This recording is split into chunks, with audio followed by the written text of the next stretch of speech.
represent the 1/3, the elite, the select, the chosen few, the very best society has produced as of yet. You are the vanguard combating the idiocy that undermines the masses. You are the garrison, the bastion, the exalted of a lost generation. You are also the first and last line of defense for a new generation, the next generation of which you will be its primary influencers. You are the standard bearers of intelligentsia.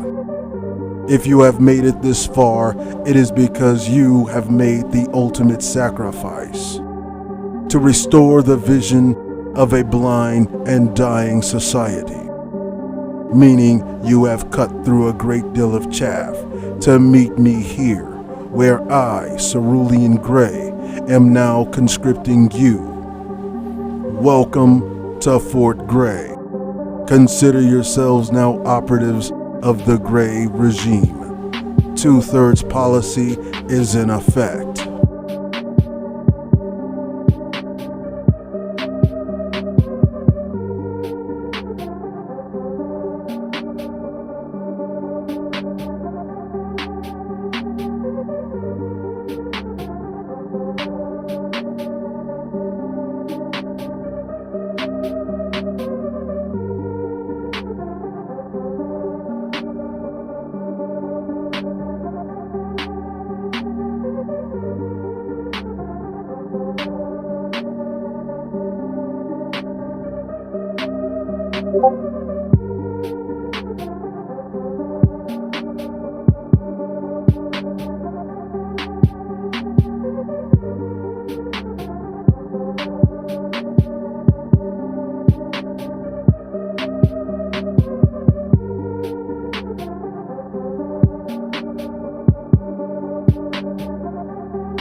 And welcome back, operatives. Today we are gathered here to talk about a long-standing trope. And whenever you speak about this subject to other people, specifically those of the derelict Negro male variety, what you hear is nuh-uh.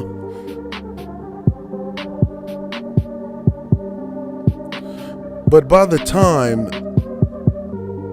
this show is over, you will know without a shadow of a doubt that not only in this country do you, as black people, have no friends, but you will know, undoubtedly, that there is no community for you to run into. Now, what say thee of the derelict Negro male? I say, let thee run.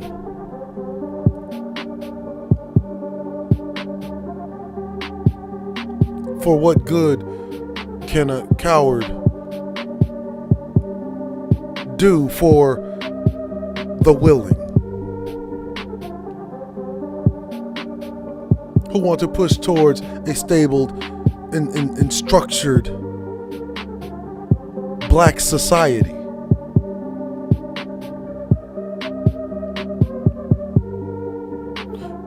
They want the respect of men. They must stand as men.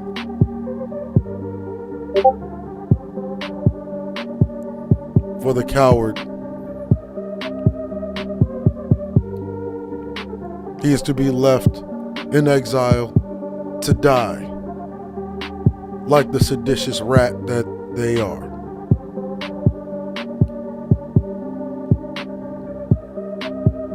There is no need for you to try to save the derelict Negro male from his own failure or placate his feelings.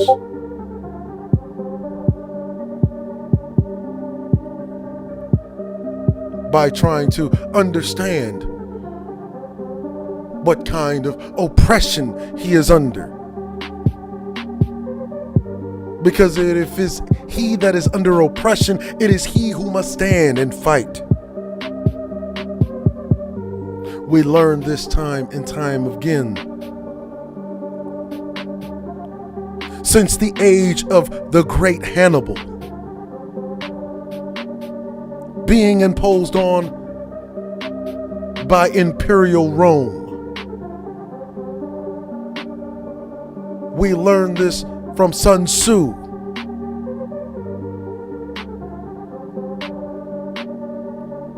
We learn this from the Ottomans. We learn this of the Zulus.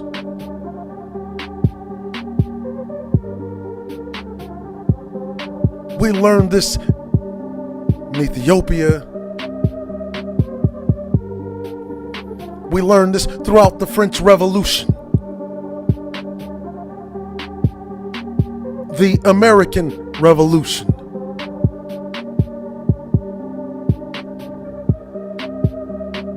coming down to the modern age. We learned this here. As of yet, the Negro has not yet had his revolution.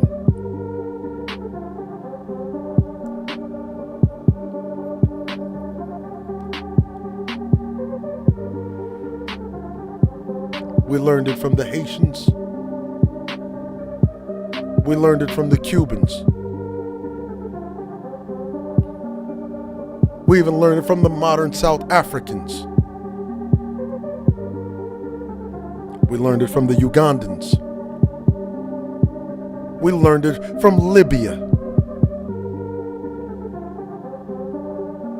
How many times must it be shown? Must it be displayed? Must an example be made?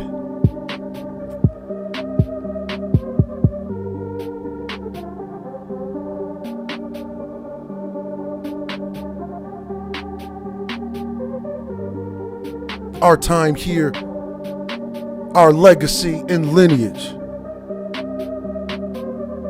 is tied to struggle. It is tied to the fight, an ongoing war imposed on you,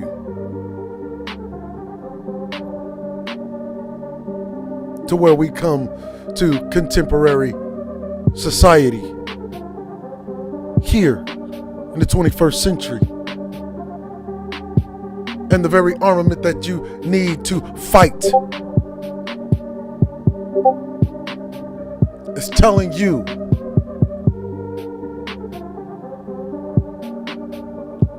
that you should let him be derelict.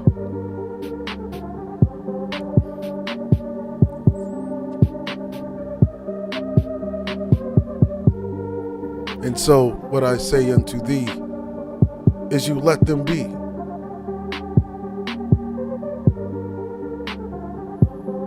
The derelict Negro male can be of no benefit to the broader black society. Because let's be real at what you are looking at. Whether it's with Red Pill, whether it's with SYSBM, whether it's with any of the new alphabetized movements,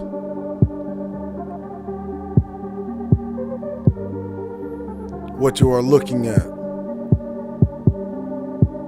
is but a whining pissant whose greatest benefit to you is to get the fuck out of your way.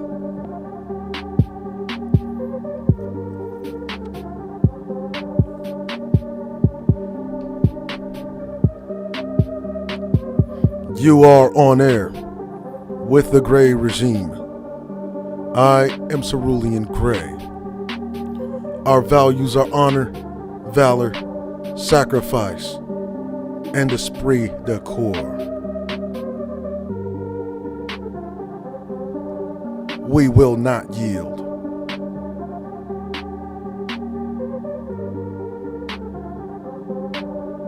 Now, yesterday, I attempted to talk about this very subject before I was brashly interrupted via YouTube censorship. Stream cut.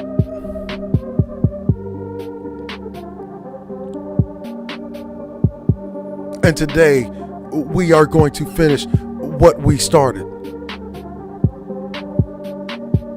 Because you need to know. Oh yes, you absolutely need to know.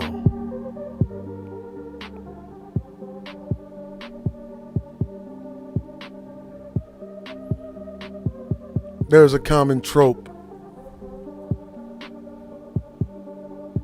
in today's social, political, and economic environment where we constantly see the same things over and over and over again, and we don't even give it a second kind of look at it. What we do is we take at face value the kind of intellectually insulting garbage that is projectile vomited in our faces.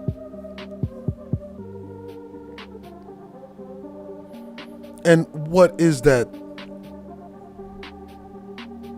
The old trope of, I came here with nothing. I worked hard. My parents came here with nothing. They worked hard.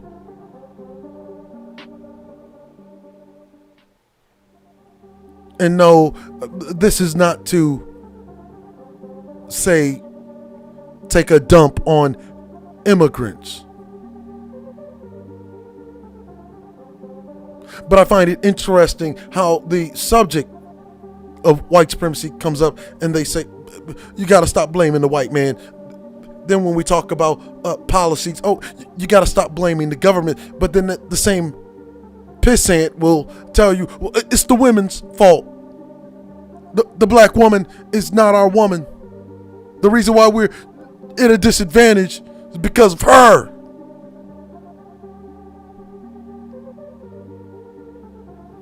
No, the reason why we are at a disadvantage is because society has literally created an environment and made a concerted effort to keep you deaf, dumb, and blind.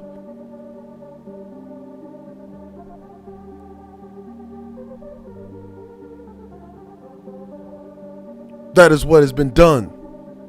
Lest we forget the lessons of Prussia, lest we forget the lessons of the German Federation under Otto von Bismarck, unless we forget the lessons of the Bolshevik Revolution.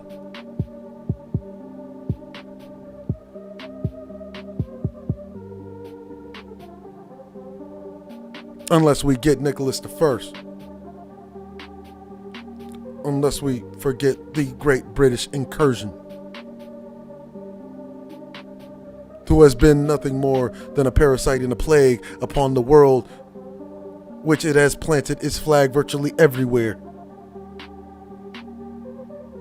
The first thing that they prop up whenever they plant their flag there are two primary things. One is a church, the other is a school. Following the church and the school, in comes the bank.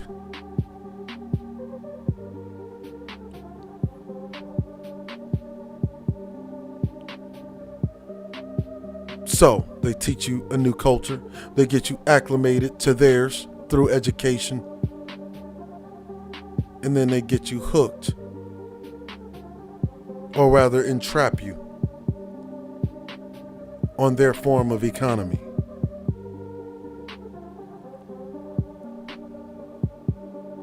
Those are the first three things.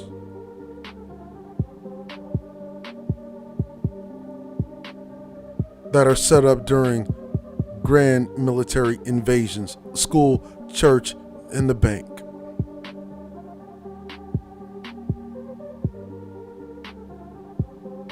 Do you understand?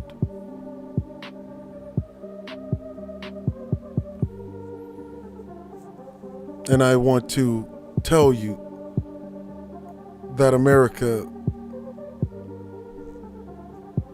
just like its derelict and now crumbling, obstinate,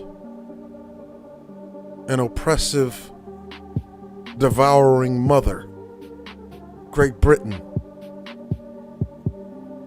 this apple did not fall too far from the tree.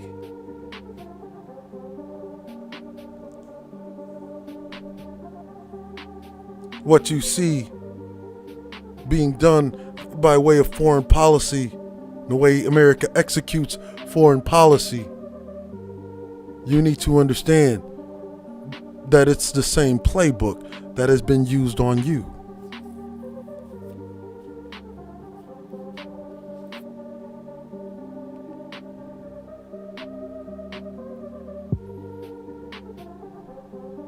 And then what they do is they teach these new people that come in so they don't rile the Negro up, so they don't create more uppity Negroes.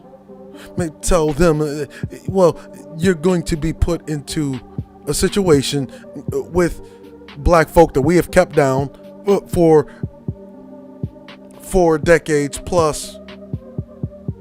So whenever we make a way for you to climb above them, we don't want you to espouse how you got your wealth. We don't want you to espouse how you really got to where you are. We need to continue to promote the myth of American exceptionalism. So what you do is you use the hard work trope. You know, because throughout school, we already taught them that.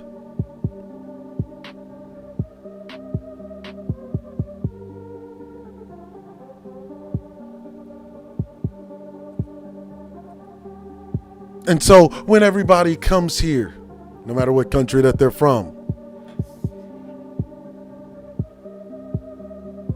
Jew, as the derelict Negro male, not you, not the gray regime.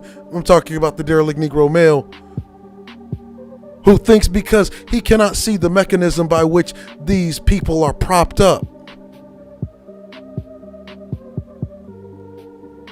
he thinks that, well, they must have got it by their own quote unquote merit, this false illusion of meritocracy.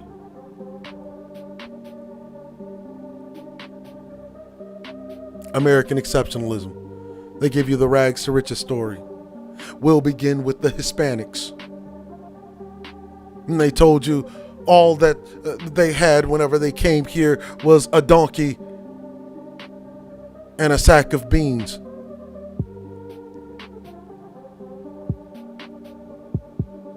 I came here with nothing. All I had was the donkey, and I had my pouch full of coffee beans. I could not even make it to California, the land of opportunity. And my donkey died on my way to walking there.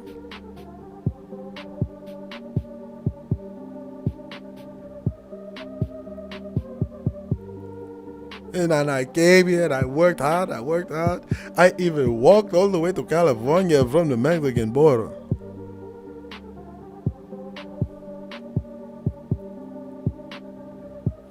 If you believe that shit, then I have some beachfront property on Mars to sell you.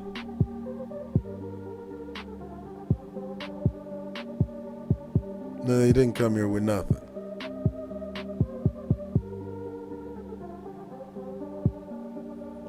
Why is it that the Hispanics, or rather Latin Americans, the Asians, and even the African foreign nationals that find themselves in this land of ours, why is it they all have the same story?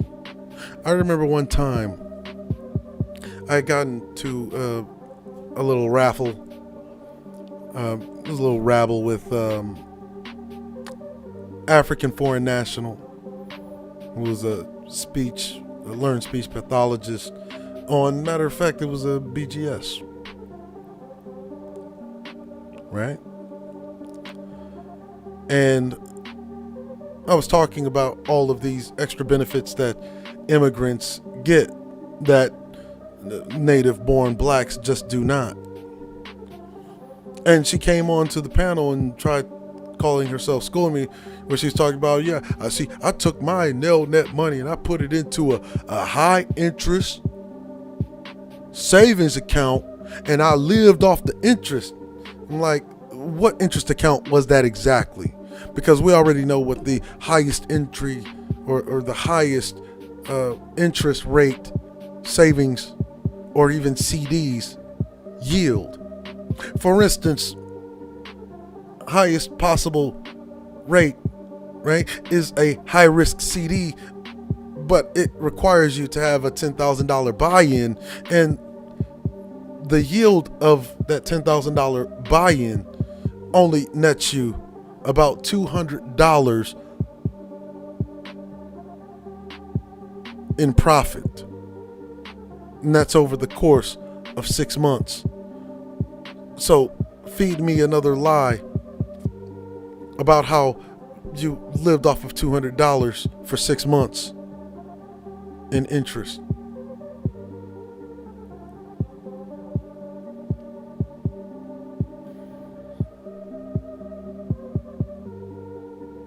And today we're going to show you exactly what benefits do they get? What advantages do they come here with? How are they propped up on the government?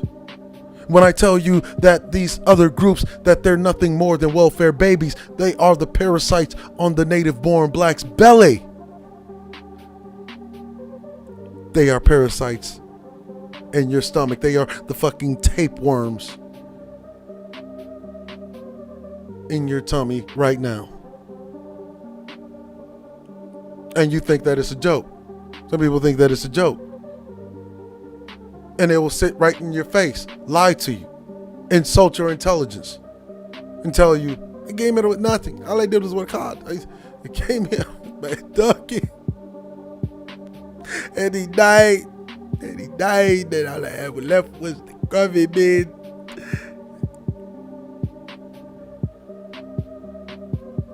I had to give up my shoes just to make it to California because I had to hitch a ride. And the guy didn't go all the way to California. And I used the coffee beans to drink.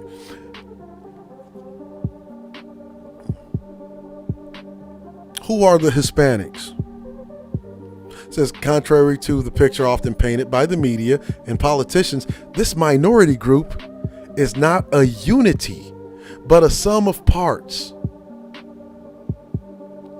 Of the 22,254,059 U.S. Hispanics, now, mind you, that's according to the 1990 census.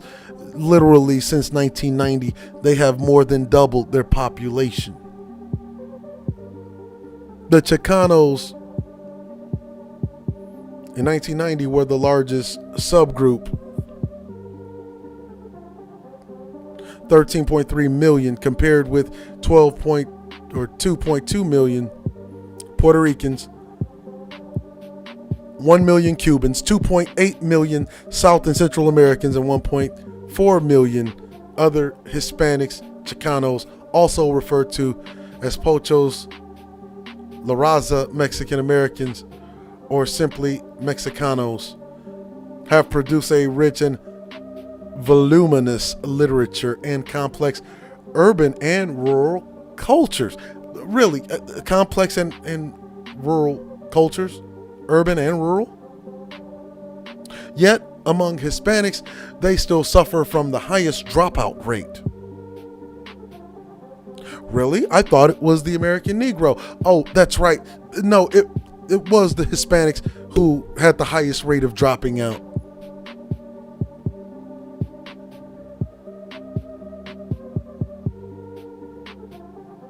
Because you have to remember, when the Mexicans and other South Americans first started coming here in volumes, it was in the 70s and the 80s. And so the batch that would come over here during the 90s, during a time where the black community is coming out of what? Out of the crack epidemic. And where do the Mexicans, Latinos fall whenever they come here? Well, they fall into our old pattern, that old pathology. You know, they were the crackheads. They were the new disenfranchised group below African Americans. Until what happened? It says they had the highest employment rate in 1990 and one of the lowest income levels per family. They are concentrated in the Southwest, which many believe to be a mythical Aztlan, where the Aztecs, a nomadic tribe, first lived before moving in 1325 to now New Mexico. Chicanos have a strong political awareness and that reached its apex during what? The quote, civil rights era. Well, really, it was on the ass end of our civil rights era. And you're going to find this later. And a sense of belonging to the land. They're Americans. That's why most of them have take on the white American proclivities and ideals, as is evident by their pictorial art and their popular ballads known as corridos, as well as their folklore and letters. Bless me, Ultima, for example. According to 1990 Census Bureau figures, Cuban Americans are the best educated and well off. They have the lowest unemployment rate, 5.8%, and the highest income per capita at $33,500 in 1990. Well, why is that? What was happening in 1990? Cubano Refugee Act. They live mainly in New Jersey and Florida, the latter a bastion of political and cultural resistance to dictatorial Cuban regimes since the early 19th century. Dictatorial Cuban regimes since the early 19th century. Early 19th century, so they're clearly talking about a specific group of Cubans. They're not talking about the black ones. Because why is it that under Prio they thrived? Until America literally invaded Cuba, set up a proxy puppet known as General Bautista, until he was eventually overthrown in 1959 by Fidel Castro. And then in 1961, in order to put a new proxy puppet in, they did this mission. It was called the Bay of Pigs conflict, Operation Bay of Pigs. It was a failed invasion.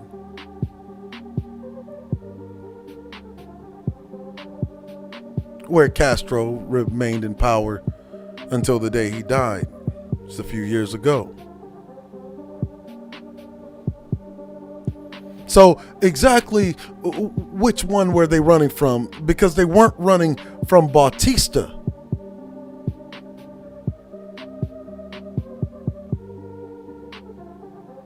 Oh, and then when Castro implements socialism, he actually implements actual fairness. You're not going to be treated any better simply because you are light-skinned. That's the American way of thinking. No, everybody is the same.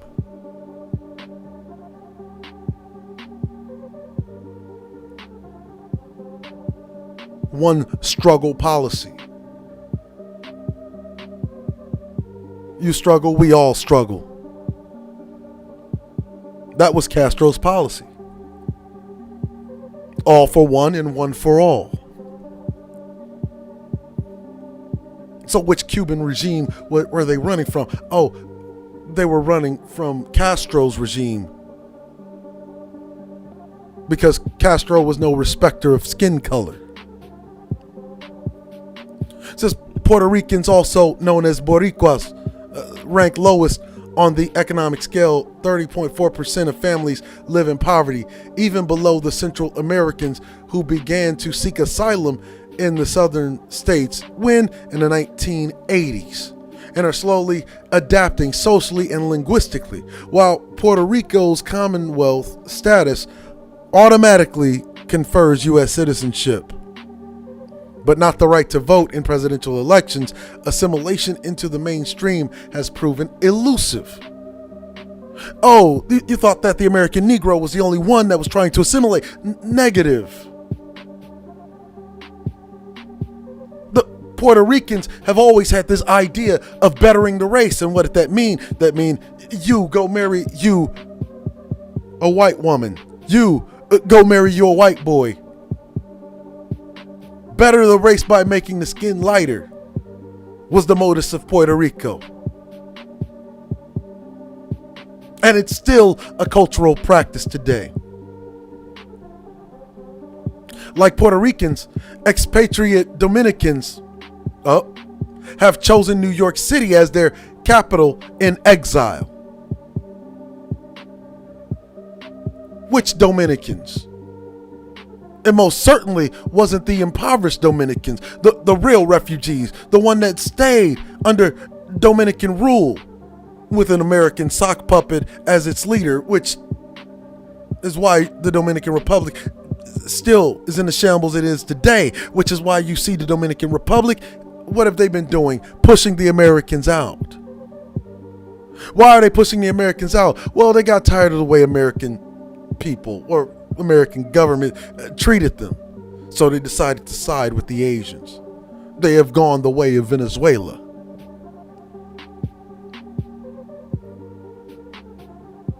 And yes, in the Dominican Republic,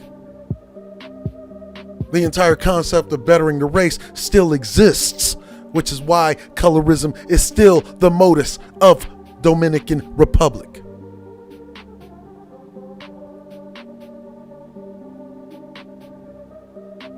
And when I look at this SYSBM thing, they have the same kind of modus, right? They think, oh, bettering the race. Isn't that what they're saying? We need to go outside of the race so we can get better. So again, how did this happen? Well, reality is that it stems from economic conditions. Mind you, economic conditions that were created by the same white man that they don't want you to blame in those countries where these other groups of people are coming from.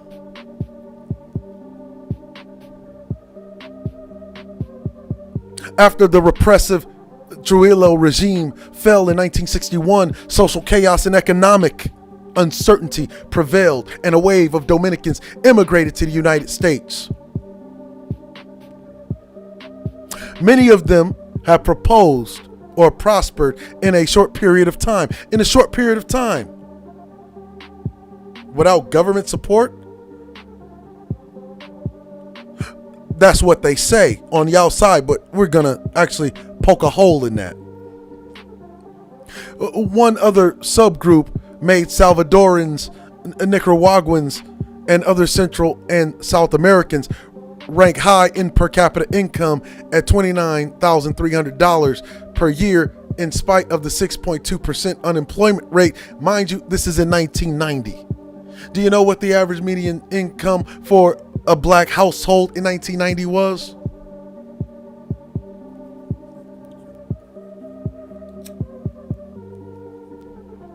Was less than $20,000.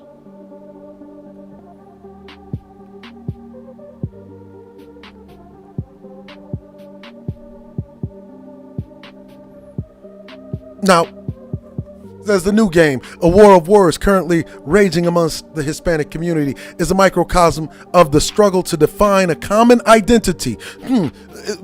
What problem are they really having here? Like many issues that divide the community, the debate over the designation Hispanic or Latino has ideological, historical, and cultural overtones.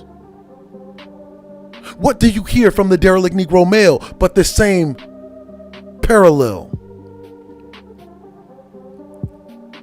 Isn't that what they say? Derelict Negro male tells you the pro-black thing is fucking you up. The pro-black thing. See, y'all don't want to say that pro-black thing. So y'all fake pro-blacks. Y'all pro-wax. Y'all MAGAs. Y'all maggles, daggles. While this derelict Negro male is in his mind trying to quote unquote better the race, who's actually making matters worse. But as I said, you must let cowards do what cowards do. As they all meet their untimely end with some manner of tragedy. Because no matter what community that you find yourself running into, the burden of performance is still the same for men. This is universally true. Which is why for the longest time, which is something that nobody really talks about, even right here in these hells of North America, for the Negro, which is kind of a modus that still stands today amongst Hispanic women, is that they see you just a little bit higher than their men.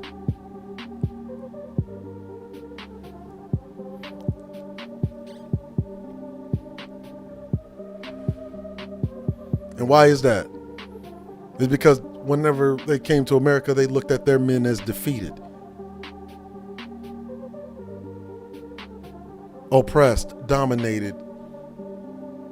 They had so much freedom in their own country of origin. Hell, they had their own fucking country.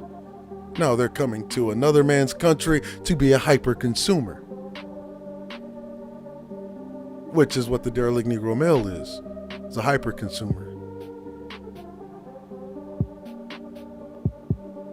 But what benefits do they get? What benefits do they really get? want you to look at this picture.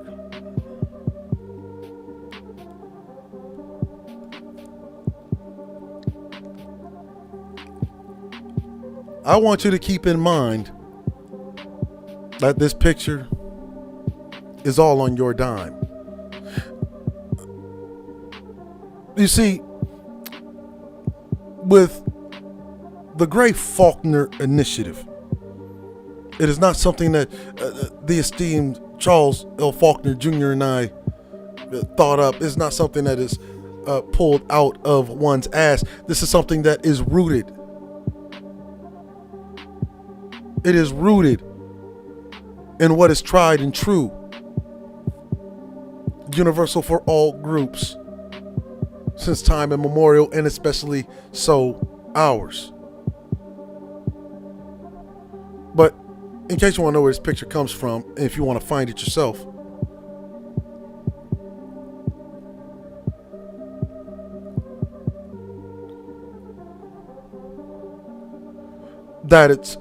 this is what it's from. The Hispanic Public Policy Agenda of 2016. And mind you, this is still in operation today. Hispanic Public Policy Agenda, National Hispanic Leadership Agenda. The blueprint, the quadrennial blueprint for advancing the Latino community.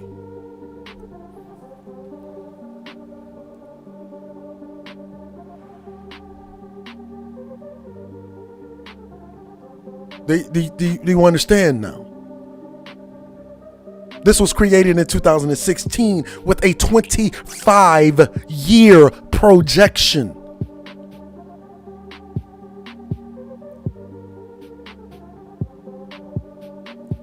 "25-year foresight."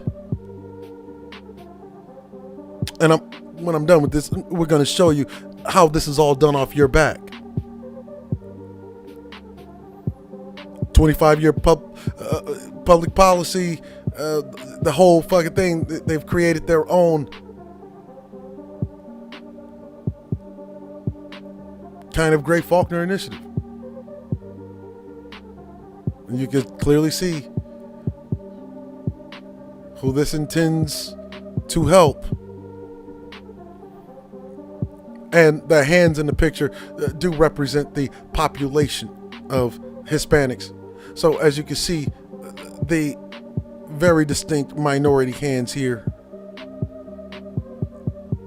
is directly proportional to the overwhelming majority of whom white Latinos.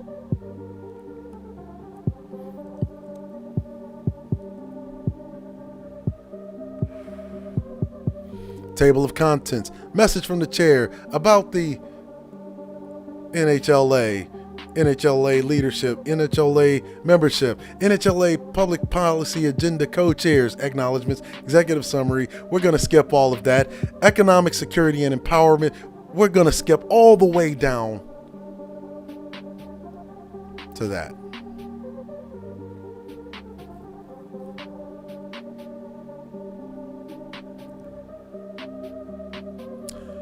Teachers, counselors, and administrators. In order to ensure Latino students in public schools receive quality instruction and guidance, policymakers should, these are demands,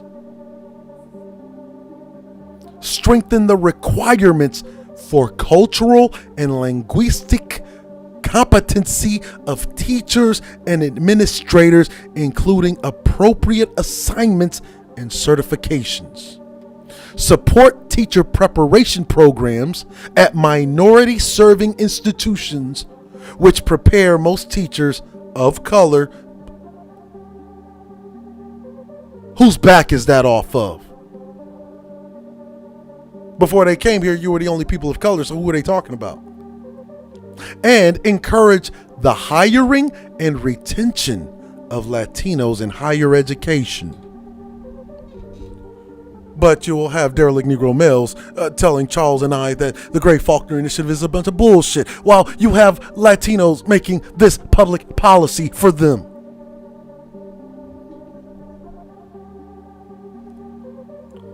Oh, and look at this. Veterans educational opportunity. In order to reverse the underutilization of the Montgomery GI Bill by Latino veterans specifically, the federal government should launch a more proactive awareness campaign about GI Bill benefits to Latinos.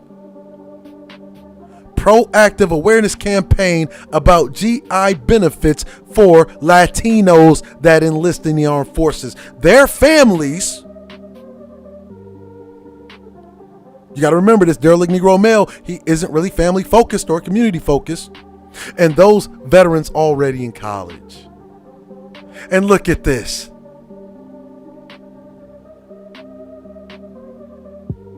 Who is this propping up?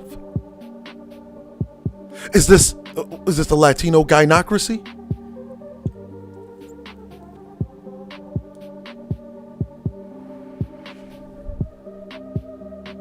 Encourage hiring and retention of Latinos in higher education. Immigration. Federal immigration law and policy continues to be a top priority for the Latino community. Our immigration, asylum, and naturalization policies must respect the dignity of the individual. End the criminalization of Hispanic immigrants. Reflect our nation's commitment. You see the language here? Our nations? No, motherfucker, it's our nation. We don't have to respect your shit. You're not even respecting ours. You're doing this shit off of our back. To human and civil rights and deny state and local encroachment into this federal arena.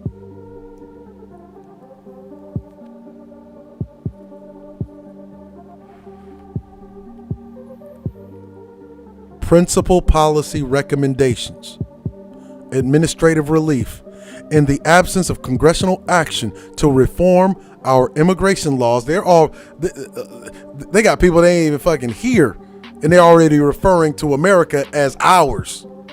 Like, who's this ours? Continue administrative relief programs, including deferred action for childhood arrivals, that's DACA, and deferred action for parents of Americans and lawful permanent residents, pending judicial review. And also consider additional measures to provide others with relief from deportation. Did you just catch that? Consider additional measures to provide others with relief from deportation, such those that are seeking refuge from violence. And you'll understand, when you come to understand this, you'll understand that whenever a black child, unarmed, is shot down in the street like a dog by agents of the state, and the police use the excuse that they feared for their life, you'll find that this is a recurring theme that they use to gain access and naturalization to benefits that are really yours. Is that, oh, they're fleeing from quote unquote violence.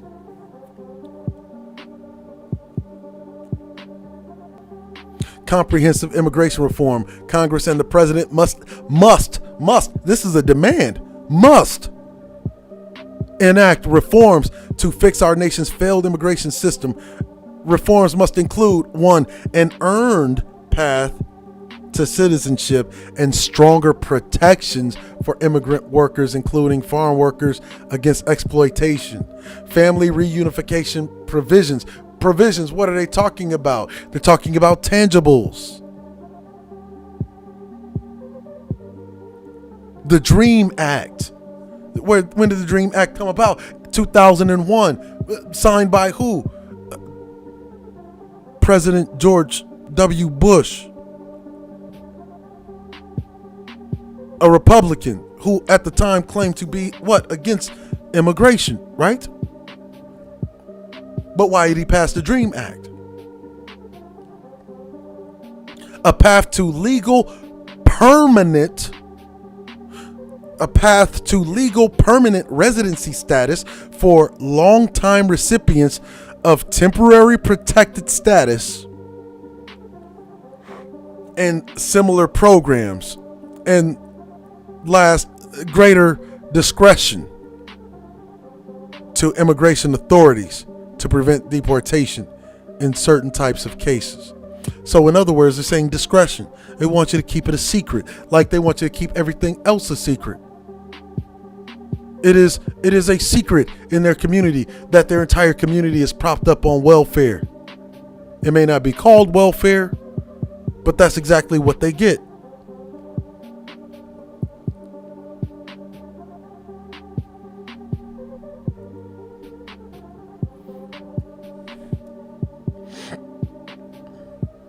They're also demanding demilitarization of the southwest border. The NHLA supports a more thoughtful approach to border security that includes one, consideration of border communities' private property rights and quality of life.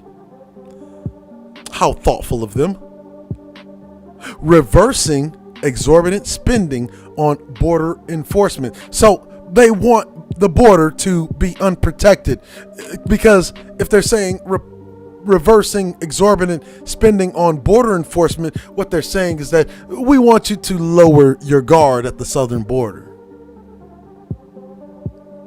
Replacing National Guard troops with properly trained civilians. So they don't even want America to be protected at all.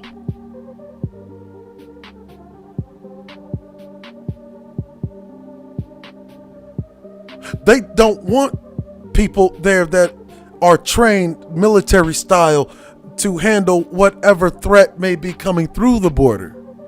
No, they don't want that to happen. They want it to be civilians. Even though whenever you go to the other side of the gate, whether it's San Isidro or El Paso, when you get to the other side of the gate, what you see is Mexican military.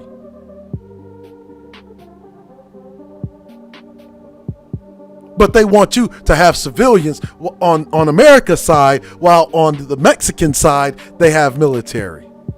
Why do we put National Guard troops there? Well, because Mexico has their own version of National Guard troops at their border. So we answer force with force.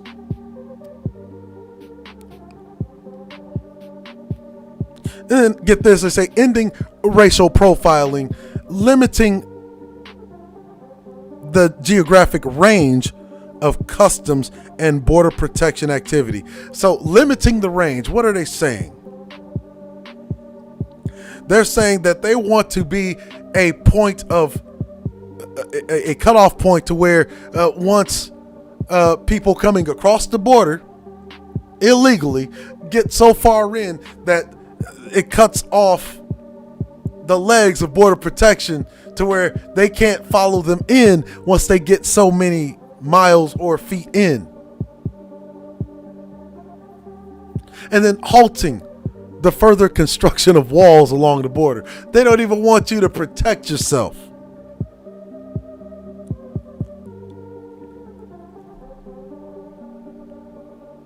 These are all demands that they're making.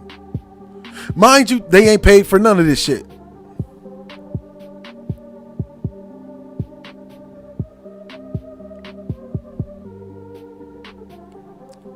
What other federal employment? These are more demands that they have. The president should issue an executive order. Should. Do you understand what is being said here? These are demands. These are demands almost like a ransom. The president should issue an executive order on Hispanic hiring. Huh? Huh?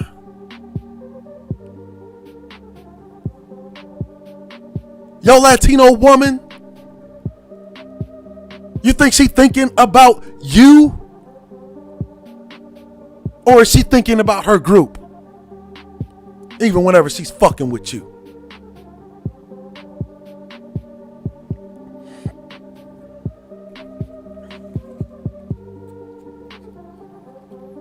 It says the president should issue an executive order on Hispanic hiring to increase representation of Hispanics in career federal employment positions and other government posts.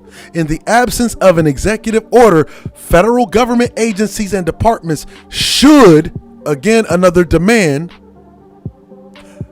other government agencies, federal, and departments should address the underrepresentation of Hispanics in the federal workforce by implementing the following items: developing, funding, implementing, and enforcing a pipeline program for Hispanic candidates into GS-12 to GS-15 senior positions. Now, mind you, you got Hispanics already working in GS-12 to GS-15 positions.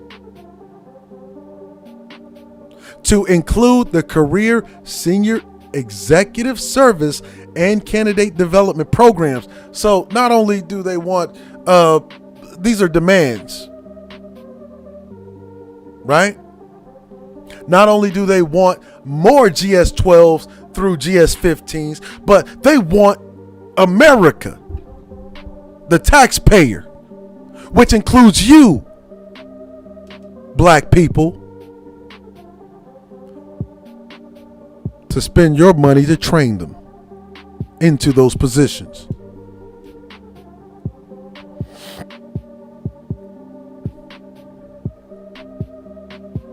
These are all demands. But let's examine. We can go back to that. What are some of the examples of the things they already get? Well, let's look at Buttigieg, who unveils Latino-focused policies specifically. Now, Latino-focused policies. So these are already things that are written. These aren't promises. These are not promises. Unveils Latino-focused policies. These are things that are already written.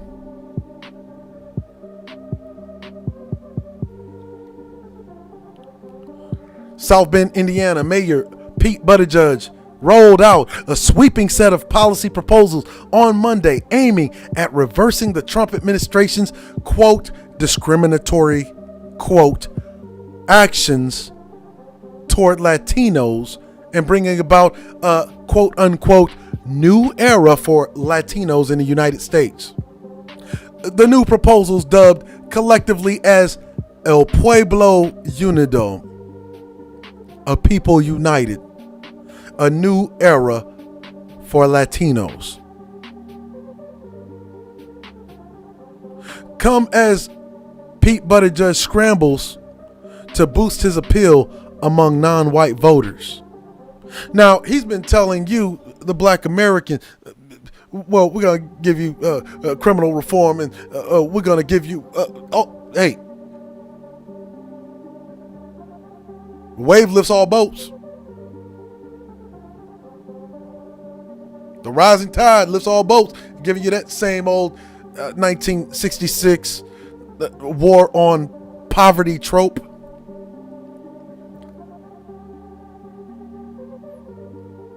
But he's already got policies. See, he's giving you campaign promises. He's giving the Latinos policies, actual policies. While he has emerged as a front runner in early primary and caucus states with primarily white electorates such as Iowa and New Hampshire, he has struggled in states where minority voters hold more sway.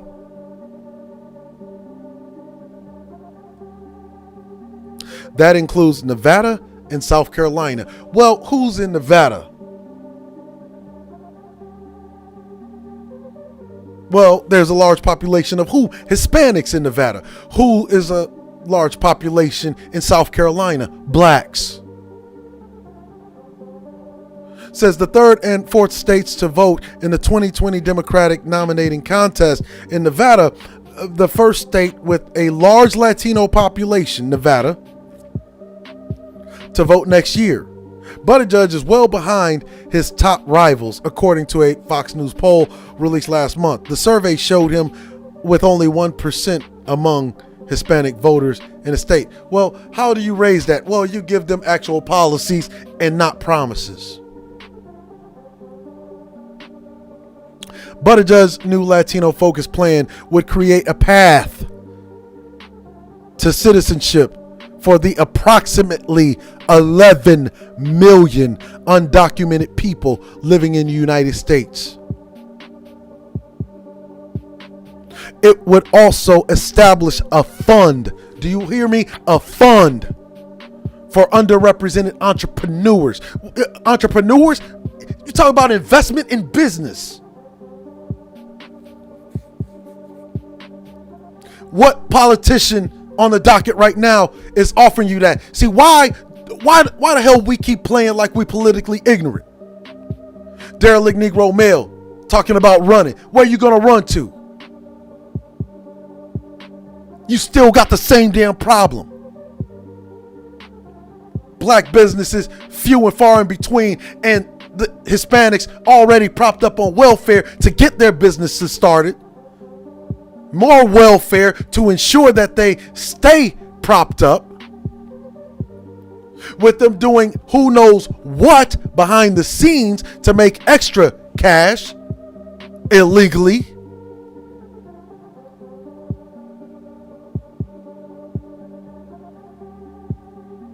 And then now Pete Buttigieg is saying, I am going to give you a fund for underrepresented entrepreneurs and increase investment in Latino-owned businesses,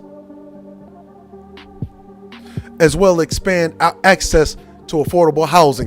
What is he saying? He's saying that his policy is going to be used to use the Latino population to gentrify your black ass. That's what he just told you. He goes on to bloviate and blow smoke up their ass. Says Latino community is an integral force in pushing our nation forward towards achieving inclusiveness, progressive ideas.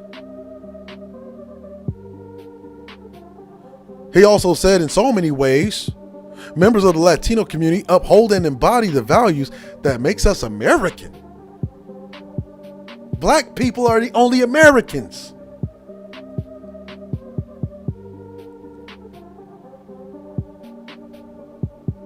Now I want you to listen to this.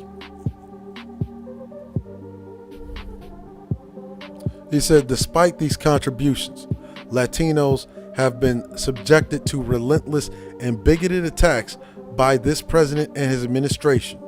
He continued, whether it is the disenfranchisement of the people of Puerto Rico or Latino neighborhoods denied access to clean air and water, Latinos in the United States have been burdened for too long by a legacy. I want you to listen to what the fuck he's saying. By a legacy of systemic discrimination.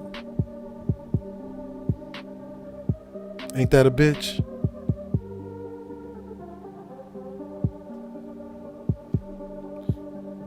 Did he use the word systemic or structural whenever he was addressing black folk? Not a single time. They're even gentrifying your unique experience in this country.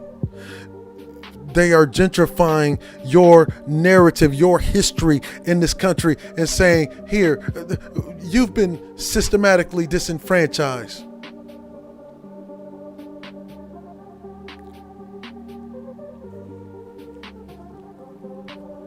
It says, as president, I will put an end to this administration's discriminatory policies and work to dismantle the institutional. You hear that?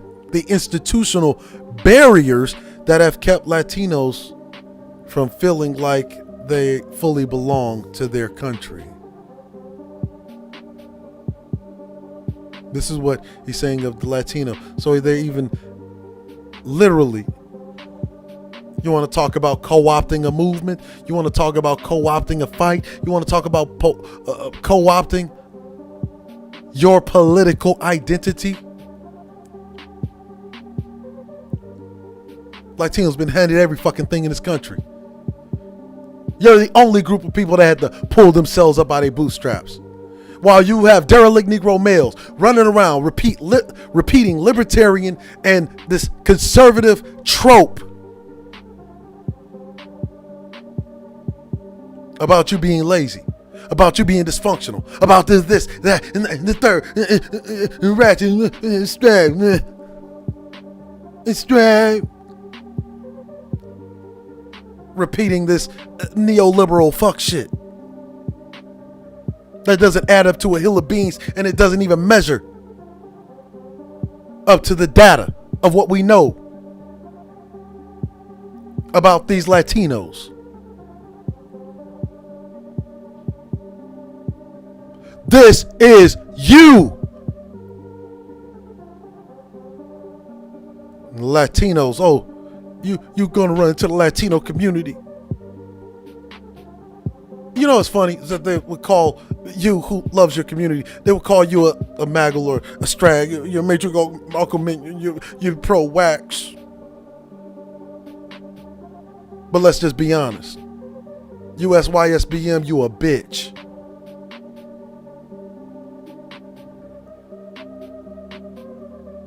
Because, I mean, let's just be honest. You let a group of women run you out of your own community, you deserve what you get.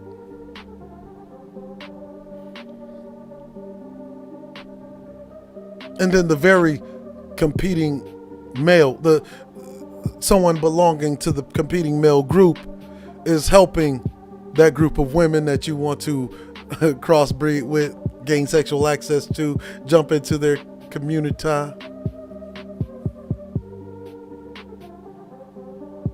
Well, he's helping them. Helping them do what? Conscript and gentrify your political, social, and economic identity in this country. Latinos have never been disadvantaged in this country.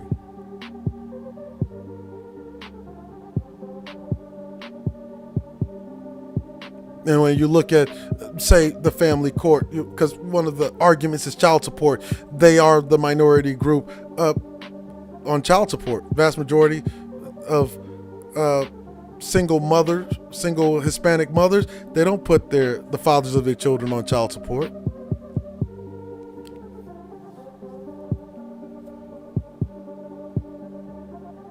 And why? Because they're propped up on so many other types of welfare. They don't even need it. And then there is no stipulation. There's no excess stipulation.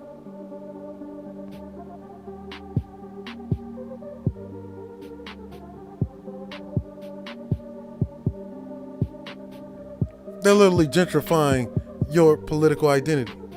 He said, despite these contributions, Latinos have been subjected, really, to relentless and bigoted attacks by this president and his administration.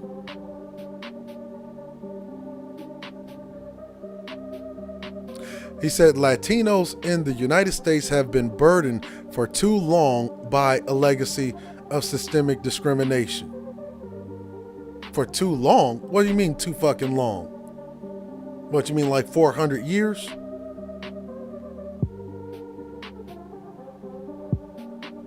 Or you mean since they started coming here in the 80s? That mere 4 decades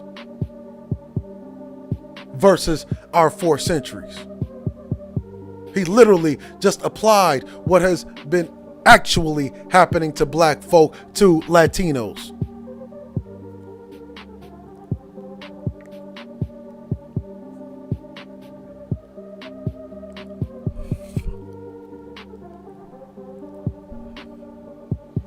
And then they wonder why I call them derelict. They don't even know how to fucking think right.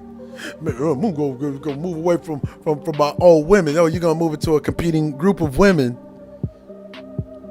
that very well do mean us harm as a group, which is why your group never gets ahead, because you don't even fucking see what's right in front of your eyes. This dude's about to create a fund. California has already created a fund specifically for Hispanics.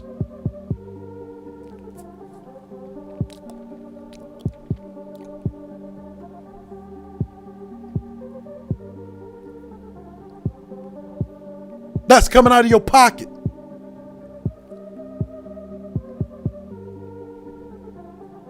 Of course, the Hispanic woman is gonna act all nice. Use your dumb ass to get naturalization. Get an anchor baby if she can. While you assist in expanding their population. And because at birth, it is federal law that children belong to the mothers. And this is why even right now, whenever fathers do go to court, 92% of the children across all racial groups are awarded to the mothers.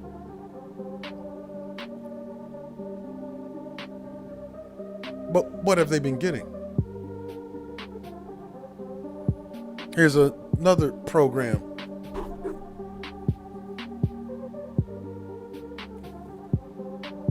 Hispanic Equal Legal Protection. You might have heard of this. It's called HELP. It was founded in Oklahoma.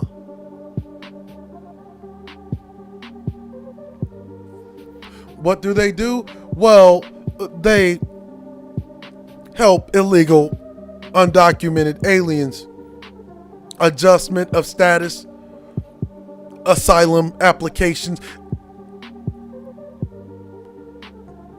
consular processing, deferred action for childhood arrivals, DACA, employment authorization, employment-based immigrant and non-immigrant petitions, family-based petitions, naturalization and citizenship, removal hearings. Removal of what? Well, removal of, say, a mark on your criminal history that's barring you from employment. You know, that thing that about 1/3 of black men in this country currently have. Temporary protected status, Violence Against Women Act petitions. Types of immigration legal services provided: help completing forms, filings with USCIS, that's Immigration Services, representation and asylum interviews, credible fear interviews. So what is the credible fear? So all it takes is for a legal alien to come across the border, find their way into a Hispanic Equal Legal Protection Incorporated branch, of which Oklahoma is its mother branch, right? They say, we're running away from violence. And what happens is they have this thing, it's called a credible fear interview or reasonable fear interview. And what does that do? Well, that helps them plead their case to a state court. And that gets ran up to the federal government to say this person deserves to have asylum because there's a reasonable fear of violence wherever they came from.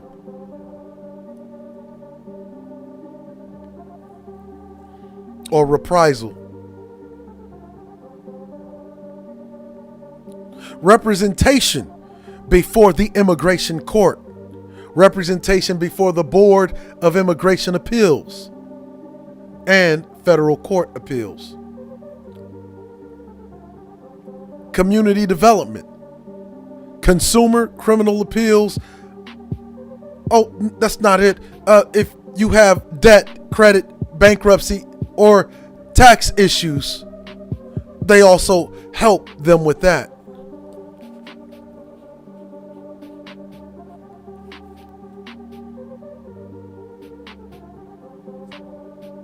Teach them how to get around the tax laws.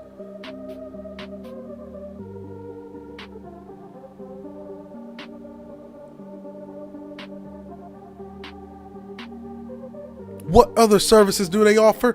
Well, Department of Justice, Office for Victims of Crime, employment services, language services.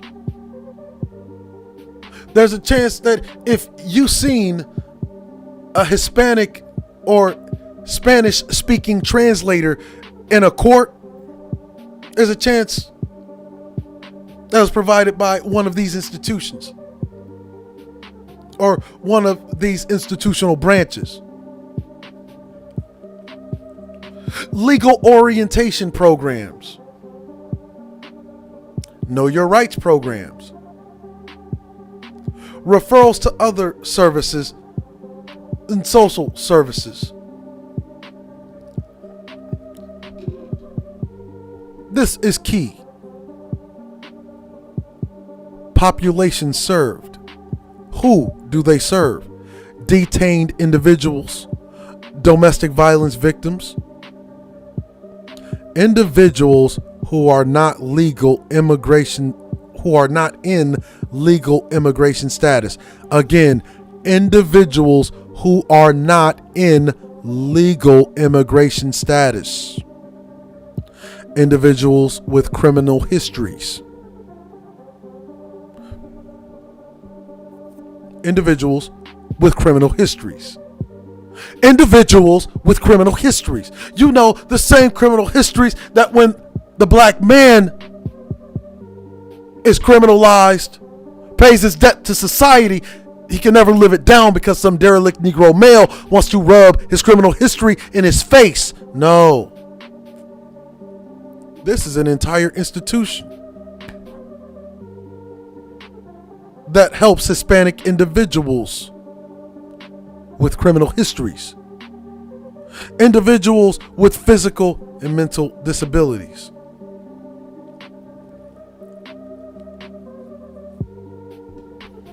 Oh, and by the way, Hispanic Equal Legal Protection Incorporated, they are federally funded. You hear me? They are federally funded.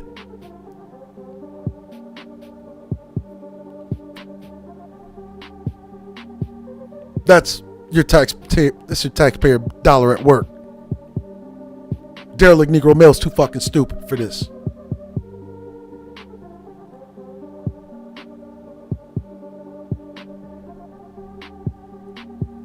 This scholarships for Hispanic and Latino students. So this is not even the joke. These are all the resources they have at their disposal. Okay, this is what helps them get ahead of you in this country.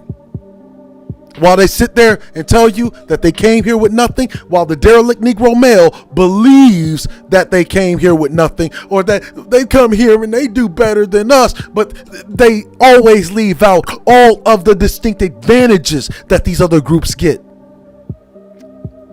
This is one of them. Scholarships for Hispanic and Latino students, specifically Southwest New Hampshire University, affordable, flexible, accredited at Southern New Hampshire University. You can choose 200 plus career focused online programs built for your busy schedule and your goals. What do they get? Let's see. This is Southern New Hampshire University, Grand Canyon University, Capella University. These are all members of these federally funded programs specifically for Hispanics. College enrollment rates are rising amongst Hispanic men and women in the United States. Recent data from the Pew Research Center shows 2.3 million Hispanics between the ages of 18 and 24 were enrolled in 2-year or 4-year degree programs in 2014. This figure represents a 13% increase since 1993. This rise in post-secondary attendance is largely attributable to the nation's growing Hispanic population and a sharp decline in their high school dropout rate. According to the National Center of Education Statistics, this is important. According to the National Center of Education Statistics, the percentage of college students who identify as Hispanic rose from 4% to 17% between 1976 and 2015. Hispanic students reached a new milestone in 2012 when, for the first time, Hispanic high school graduates enrolled in college at a higher rate than their Caucasian counterparts. The U.S. Census Bureau estimates that nearly 1 in 4 college-age adults, 1 in 4 college-age adults will be or identify as Hispanic by 2020. Family, what year is it?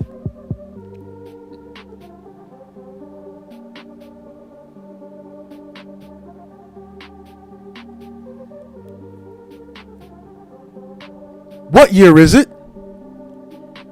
Somebody know what year it is?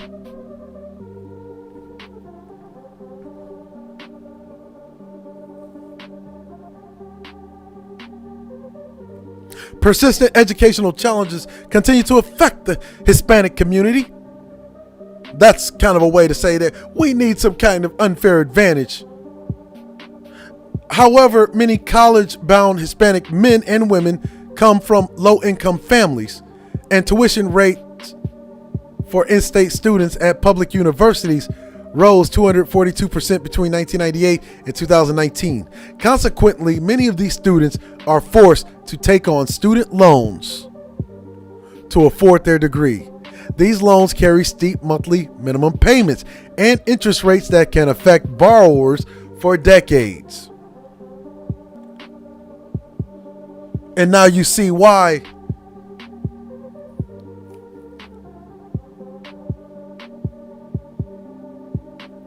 And now you see why this. And now you see why this. All of these demands.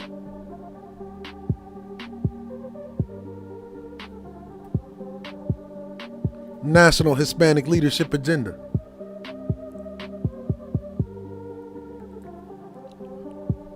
Now you see why that is.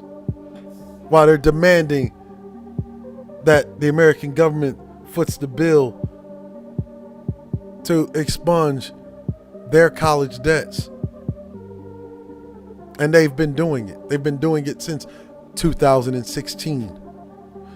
Because what I didn't tell you was the NHLA Hispanic Policy Agenda passed in 2016.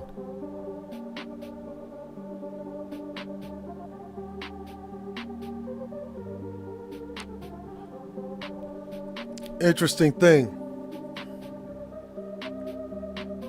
Family needs, family obligations present another challenge to Hispanic learners. A 2014 survey by the National Journal found that 2/3 of Hispanic men and women who sought full-time work or joined the military after high school claimed to have done so in order to financially support their loved ones. By comparison, only 39% of white men and women who bypassed college made the same claim. Well, white men and women, they're the dominant group in America, and therefore they don't need to make the same claim because they're already artificially propped up by policy.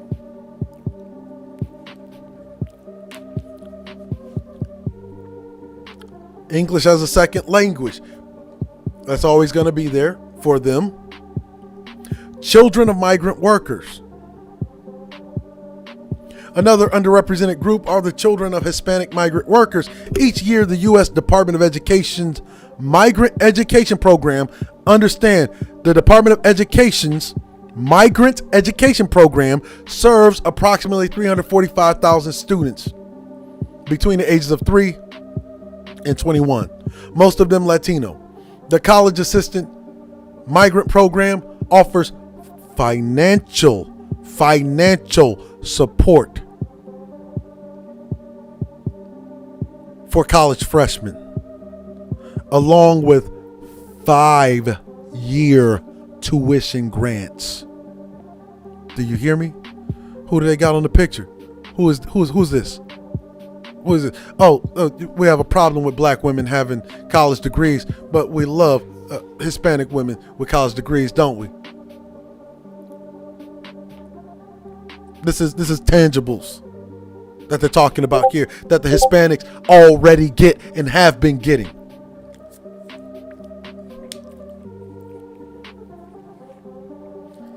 And getting them for what? I don't know why they're getting them. Because this is a report from August of 2015 that shows you, despite all of the advantages that they have gotten,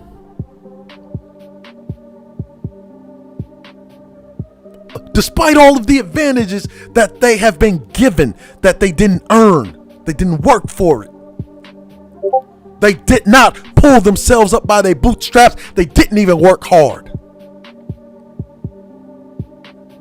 Data from ACT and DPS shows that Hispanic students aren't ready for college. So in other words, they're just giving money. They're just throwing money. They're just throwing money at the Hispanics' plight. They have made every concession to give them education, access to education, 5-year grants. You understand what a grant is? A grant is even better than a scholarship. Why? Because a scholarship you gotta earn.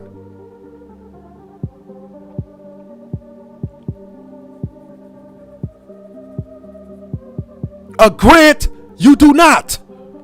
A grant, all you have to do is apply, and they're giving these Hispanics 5-year grants. If they make it through, they don't even have to pay it back.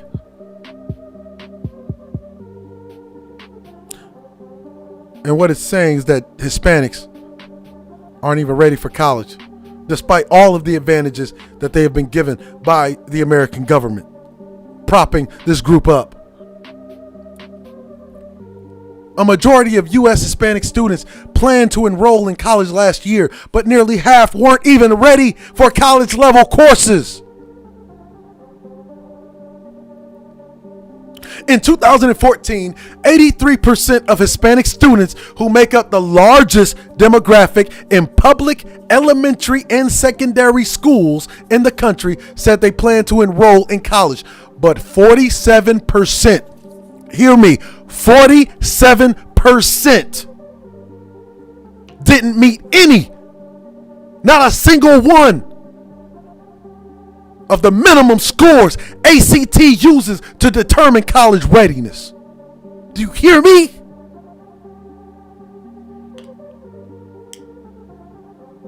And they have been given every chance, everything that they did not deserve, they did not earn.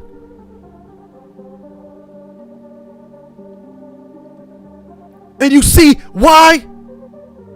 This is stuff that I've been knowing. I've been saying this.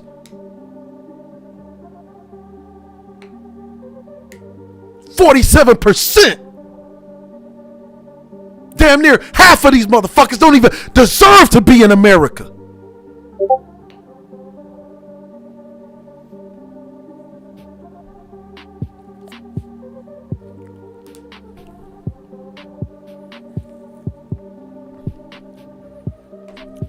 And this is why we say we let the derelict Negro male run. Run to your Hispanic bitch. Chances are she's a dumb bitch that couldn't make the cut anyway, considering damn near half of them ain't even ready for basic level college courses.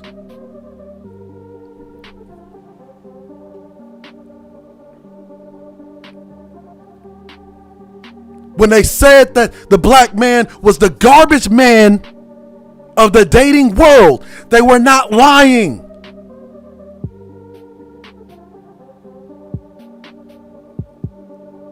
He is derelict 2/3 of the time. He has created a campaign against his own group of women. Why is it that the Hispanic woman, well, she's so feminine? Well, she got a lot of motherfucking reason to be, considering that the bitch is propped up on government fucking money. Mind you, that comes out of our pocket. That bitch better be feminine. Hell, I'm paying for the hoe. In some way or form. But this time, it's the government that's forcing us all to trick on this sorry hoe. The federal government is forcing us to be fucking cucks to these Hispanic motherfucking niggas.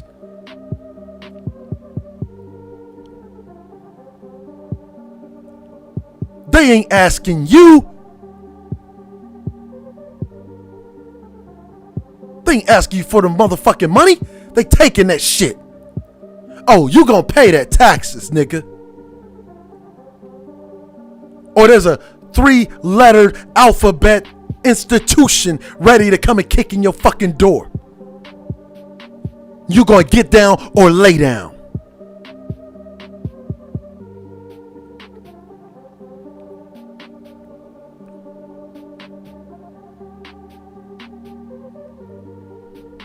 You understand me?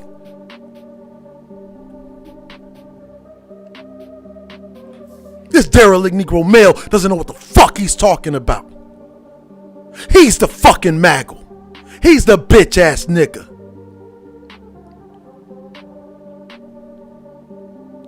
He's the fucking coward. He's the weak motherfucker.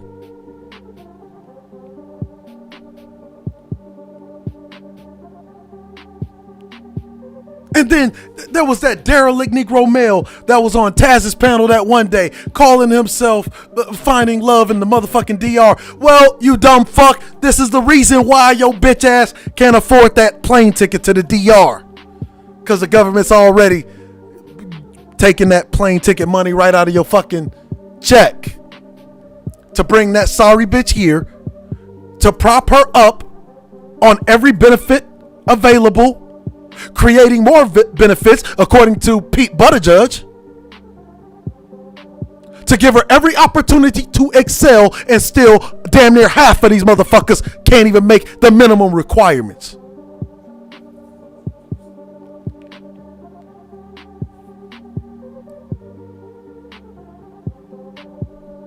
Some dirty foot bitch chasing motherfuckers. What the fuck can they tell? See, y'all ain't heard it like this. Every time y'all hear about immigration or expatriation or passport gate, all you hear is the Hollywood, Hawaii 5-0, Miami Vice type lifestyle bullshit. But this is the raw.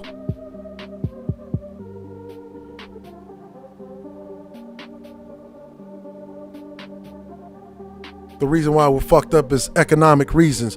Mind you, these economic reasons right here are horrendous.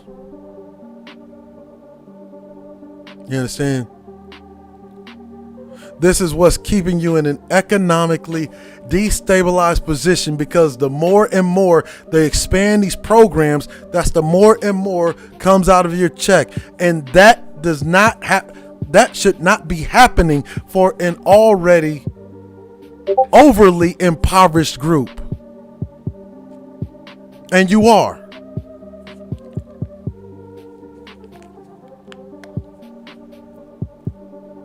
Do you understand?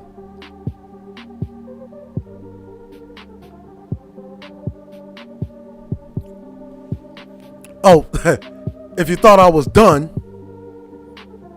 we're going to move to the Asians. Because they always say, the Asians, they could come here, they live 15 in the house, you know. They came here, they be coming here with nothing.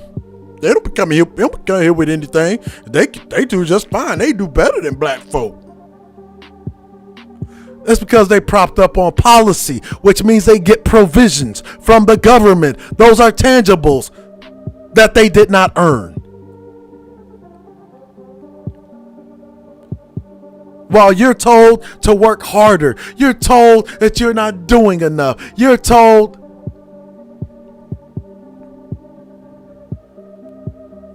you see, oh, you thought I was done at the Hispanics? No, we airing all these motherfuckers out. What?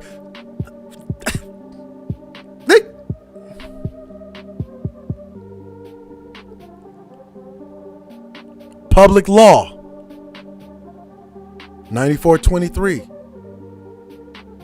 May 23rd, 1975, 94th Congress. An act. What is an act? That is a call to action. What is an action? Oh, that means they plan or have done or are in the process currently of doing something for someone. That is what an act does. Be it enacted to enable the United States to render assistance to or in behalf of certain, this is the language, certain migrants and refugees.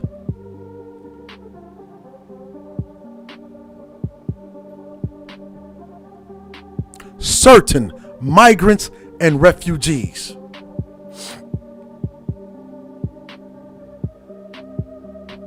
Be it enacted by the Senate and the House of Representatives of the United States of America in Congress assembled, that this act may be cited as the Indochina Migration and Refugee Assistance Act of 1975.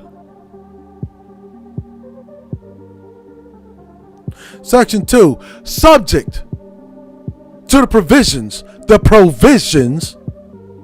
you know, because this derelict Negro male apparently doesn't understand provisions. He think that loyalty is supposed to come without provisions. Subject to the provisions of subsection B, there are hereby authorized to be appropriated. There are hereby authorized to be appropriated in addition to amounts otherwise available for such purposes. I want you to understand this is in 1975. And what is that dollar amount? $455 million.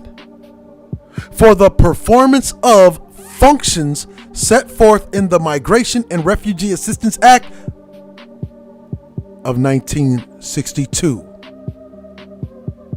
Type in the chat the year of the Foreign Aid Act if you remember.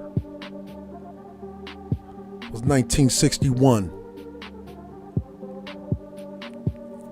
As amended with respect to aliens who have fled Cambodia or Vietnam, such sums to remain available. So in other words, 455 million, that's just the tip of the iceberg. We got some more coming for you. Such sums remain available. We got more coming for you. In accordance with the provisions of subsection B of this section, none of the funds authorized to be appropriated by this act shall be available for the performance of functions after June of 1976. So what did they just told you? They told you that's for 1 year. 1 year. That's what the Indochina Migration and Refugee Assistance Act gave them. 1 year. Just 1 year was $455 million in assistance. Well, this is 1975. What does $455 million look like in today's money? How much do you think $455 million look like in today's money?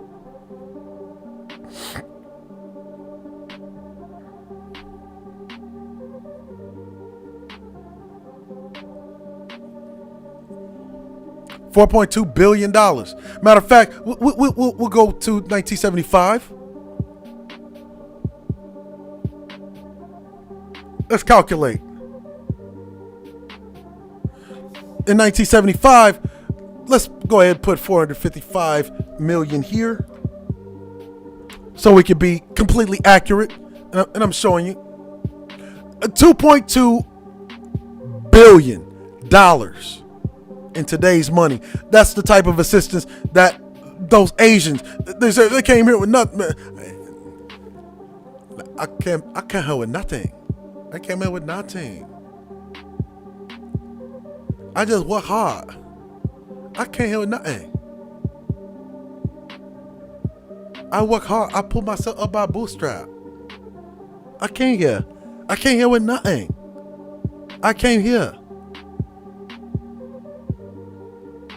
You'll see me. I came here. I came here with not even shoe. I had no shoe come here. I had nothing. I not even have hair. You see all my hair, that's all new growth. I came here with nothing.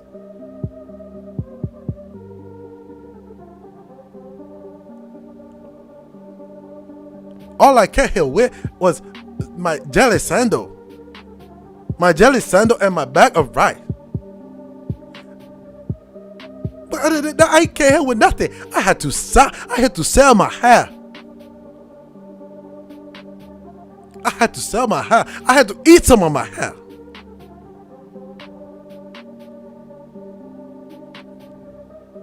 I can't hear nothing. I didn't have shoes. I did not have shoes. This is all new growth. I had no hair. This is all new growth. I had to sell my hair.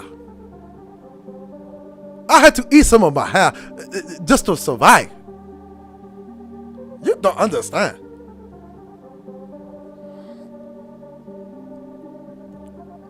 I didn't even have hair. I all new growth.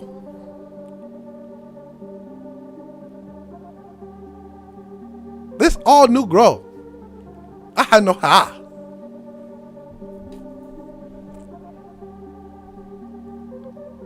But I still love you long time.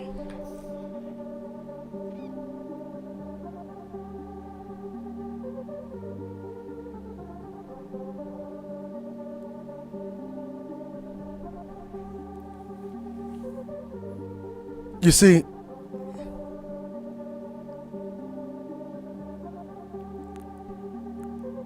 they got over $2 billion just 1 year.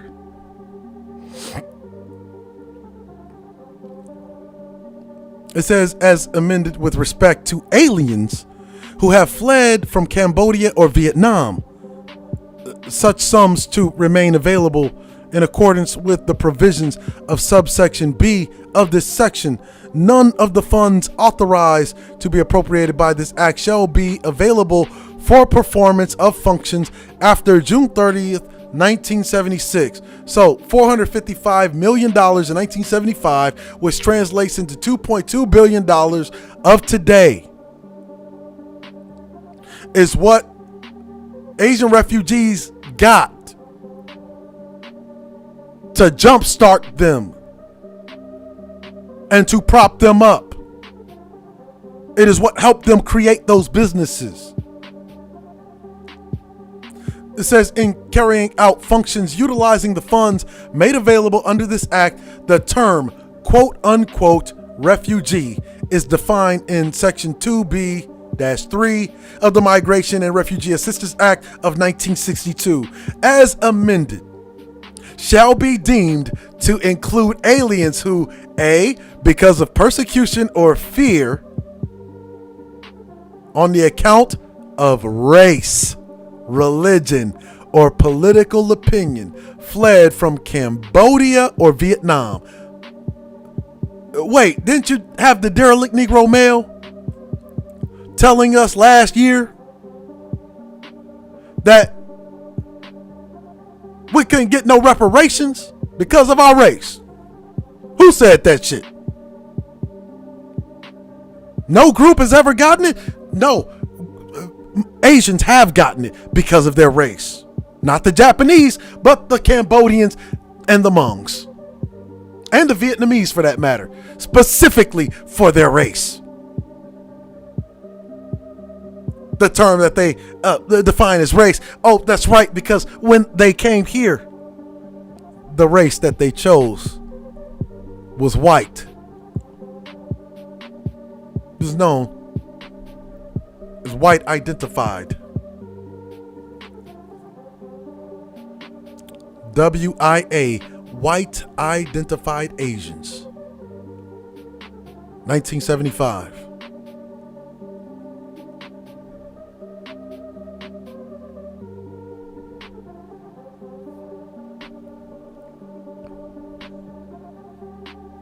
Cannot return. B, cannot return there because of fear of persecution on account of race. Again, this is the language in the 1975 Indochina Refugee Assistance Act, which I have been talking about for how long now? They say the Chinese, they don't come here, they ain't propped up on no policy, they just save their money. They just save their money, that's all they do. They work together. No, the fuck they don't.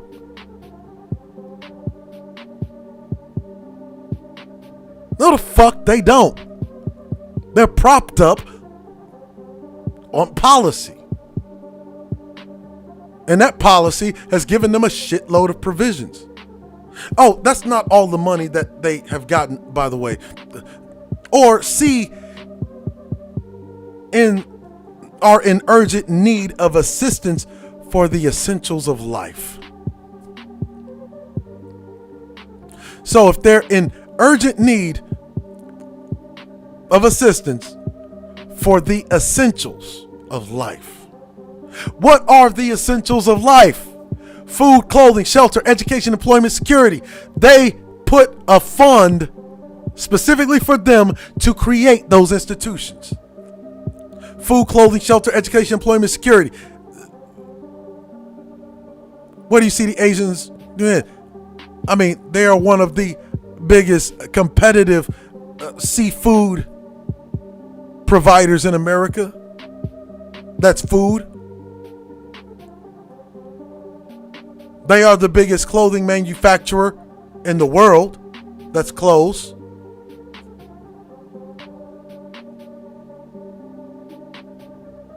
Shelter, as you find out, China once owned a sizable portion of America's real estate market, especially after the 2008 housing bubble. Even though one of the essentials of life is that through this act, they were able to get housing. What housing? Specifically, public housing. Oh, it wasn't a Section 8 program either.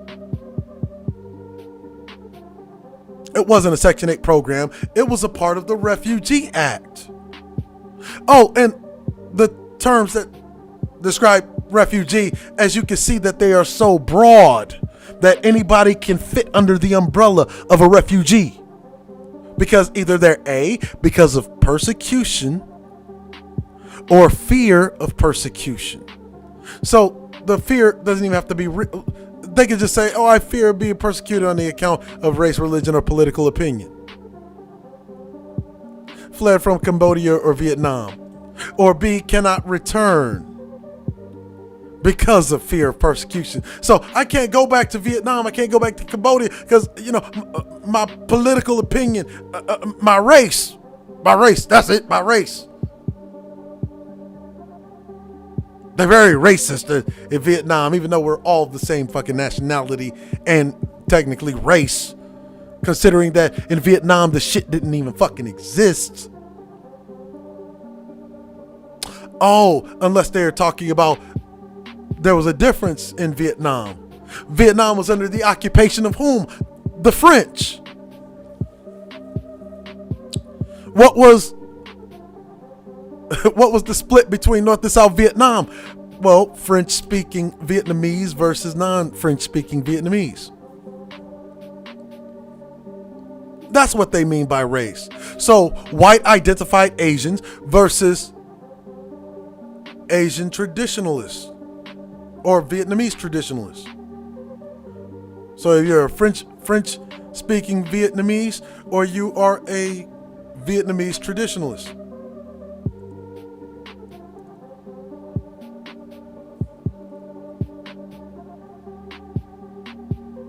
Oh. So all they had to do was say, that, I feared for my life.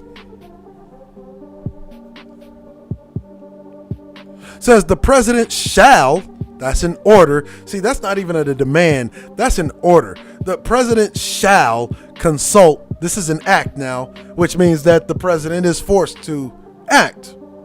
Says the president shall consult with and keep the committees on the judiciary, appropriations, and international relations of the House of Representatives and the Committee on Foreign Relations, Appropriations, and Judiciary of the Senate fully and currently informed of the use of funds and the exercise of functions authorized by this act.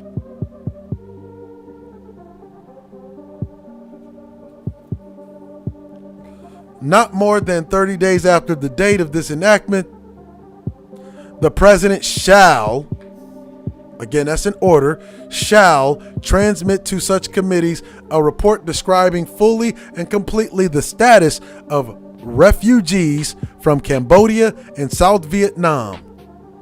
As such shall, once again, an order set forth in addition, 1, a plan for resettlement of those refugees remaining in receiving or staging centers. 2, the number of refugees who have indicated an interest in returning to their homeland or being resettled in a third country. I want you to keep that in mind. So in other words, not only are we going to give them the option to resettle somewhere here in America and we're going to prop them up, but they also have the option to return to their home country, or we're going to give them the fantasy vacation to whatever country that they choose, i.e. the third country, together with a description of the plan for their return or resettlement and the steps taken to carry out such return or resettlement. And B, any initiatives that have been made with respect to the office of the High Commissioner for Refugees of the United Nations. And 3, a full and complete description of the steps the President has taken to retrieve and deposit in the Treasury. I want you to get this, to retrieve and deposit in the Treasury as miscellaneous receipts, all amounts previously authorized and appropriated for assistance to South Vietnam and Cambodian, but not expanded for such purpose, exclusive of the $98 million of Indochina post-war reconstruction funds, that's reparations, allocated to the Department of State for movement and maintenance of refugees prior to the date of the enactment of this act. And C, supplementary report setting forth recent information with respect to each of the items referred to in this section shall be transmitted not more than 90 days after the date of transmittal of this report referred to in subsection B of this section, and not later than the end of each 90-day period. That's a quarter. Such reports shall continue until September 30th, 1977. Approved May 23rd, 1975. You understand?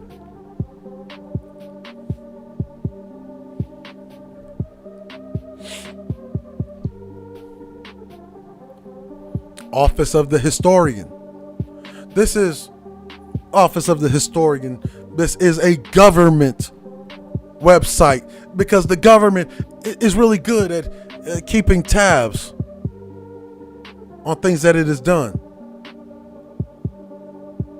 Formulation of program for aid to China, specifically the China Aid Act of 1948. While you have derelict Negro males telling you the Chinese have come here with nothing, they pulled themselves up by their bootstraps. You even have white supremacists like Jared Taylor telling you that they have the highest IQ. Well, if they have the highest IQ, why is it that they need so much government assistance?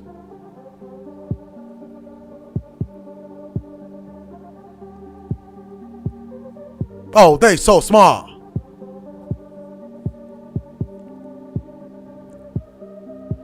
Discussion on the proposed China aid program begun in the department in the fall of 1947.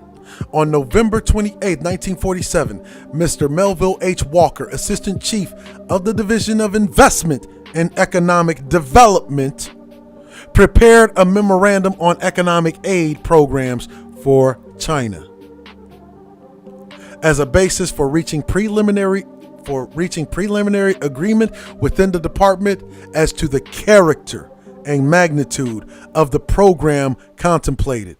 It called for an aid program. Write in the chat. Tell me if you remember what aid is. Of $400 million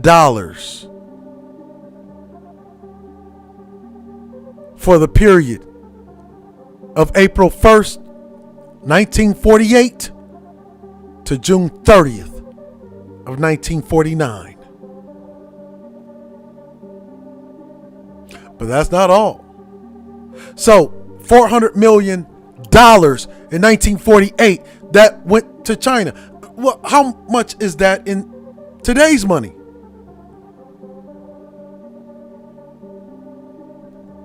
How much of that is today's money? Let's see. What was 1948? How much was $400 million in 1948 in today's money? Comparable.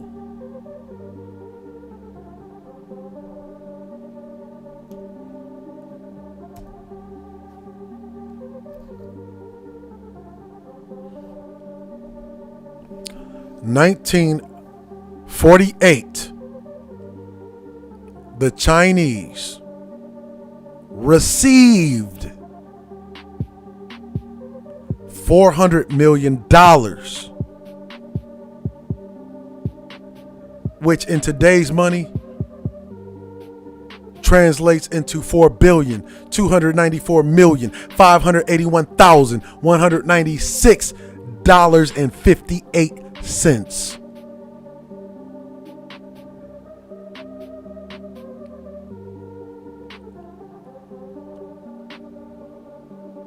That was for 1 year.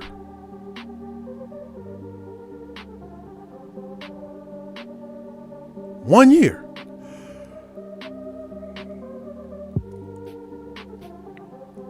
So in 1 year, the Chinese, to get their head start here in America, got $400 million, which translates into 4.2, damn near $4.3 billion in today's money.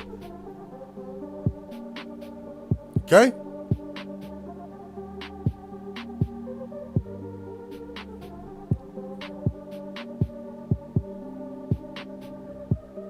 Some $300 million was to cover, I want you to pay close attention to this. Some $300 million was to cover essential imports, also known as balance of payments aid. What are these essential imports? People. The remainder was to be allocated for urgently needed reconstruction projects. This program specifically excluded any provision for direct military and currency stabilization. So in other words, we're going to help build up your country. We are going to import your people back to America while we put our military to work rebuilding your country after the end of World War II.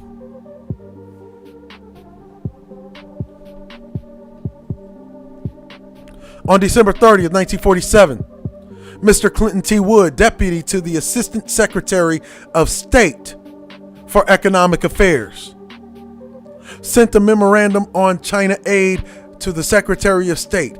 Appended was a statement which set the amount of funds required for the program at $485 million. $485 million, of which $435 million was to be allocated for essential imports and the remainder for reconstruction projects. The period covered by the program was advanced to the 18 months beginning January 1st, 1948. Because the course of developments in the financial situation of China has resulted in a more rapid disappearance of financial resources than was anticipated. So in other words, they overspent. But what's $485 million? Oh, that's well over $5 billion in today's money. And this is a list of the acts. If you want to find the different things that different countries have been receiving, all you have to do is go to history.state.gov and you can find the various acts. These are all different acts. Investment, economic development, 1948, and they're all sequential. They're all in order, showing you every dollar that has been spent on propping up foreign groups of people in this country. One of the interesting things that I found was down here.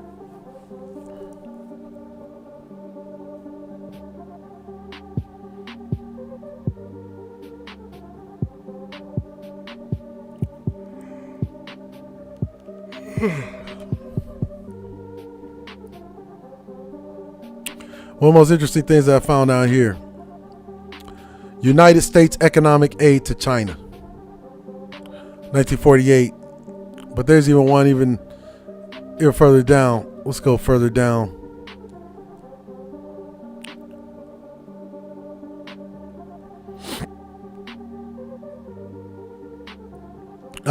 Here we go. Consideration of sending to China a technical civil aviation mission to assist the Chinese government. You can find all of this shit at history.state.gov. You know, because history is important.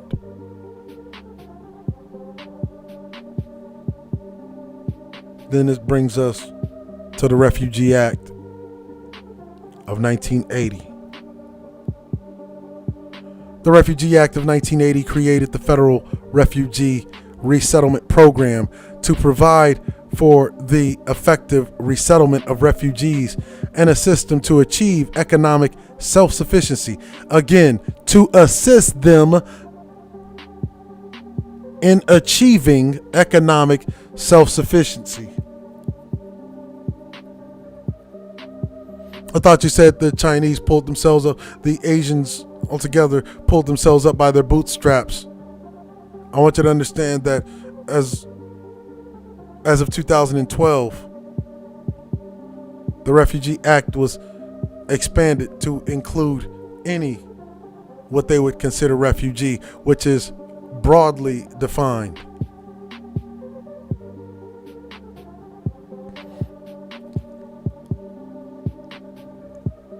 Do you understand?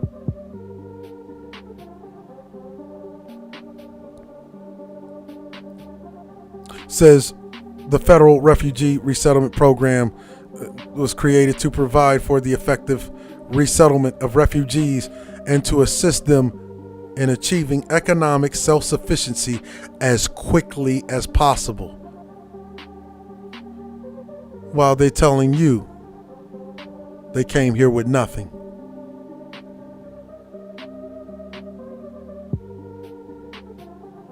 After, now mind you, after their arrival in the United States, Title 4, Chapter 2 of the Immigration and Nationality Act contains the provisions of the Refugee Act which are reflected in the following text. Note, the Refugee Act was reauthorized through the year 2002 HR 3061. The sponsor, Representative Lamar Smith. To amend the Immigration and Nationality Act to extend for an additional 2 years the period of admission. Again, to extend for an additional 2 years the period of admission of an alien as a non-immigrant under Section 101A-15-S of such act and authorize appropriations for the Refugee Assistance Program under Chapter 2 of Title 4 of the Immigration and Nationality Act. That was the exact language. Okay. Now, conditions and considerations. What are the conditions and considerations? 1-A, in providing assistance under this section, the director shall, to the extent of available appropriations, nondescript, that's an open-ended check, make available sufficient resources for employment training and placement in order to achieve economic self-sufficiency among refugees as quickly as possible. Do you understand that these people were not qualified, that they already had us Black Americans, many of whom were already qualified, many of whom were waiting to be trained in these things that they trained the Asians in to specifically prop them up over your head? What are these goofies talking about? They came here with nothing. I was watching a debate on our esteemed prophet of thought between the esteemed Mark Black and the lesser esteemed MOT. And hear this Negro telling you about fresh women. And these fresh women, you know, and they need to have access to fresh women.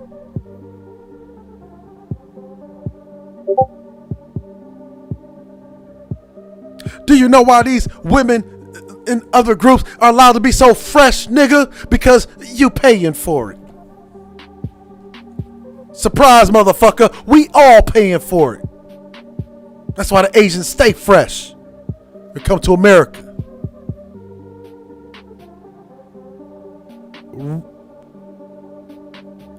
This is the first line. Look.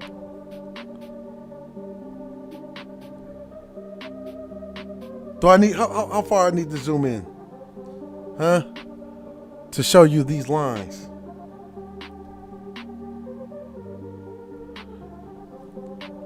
Make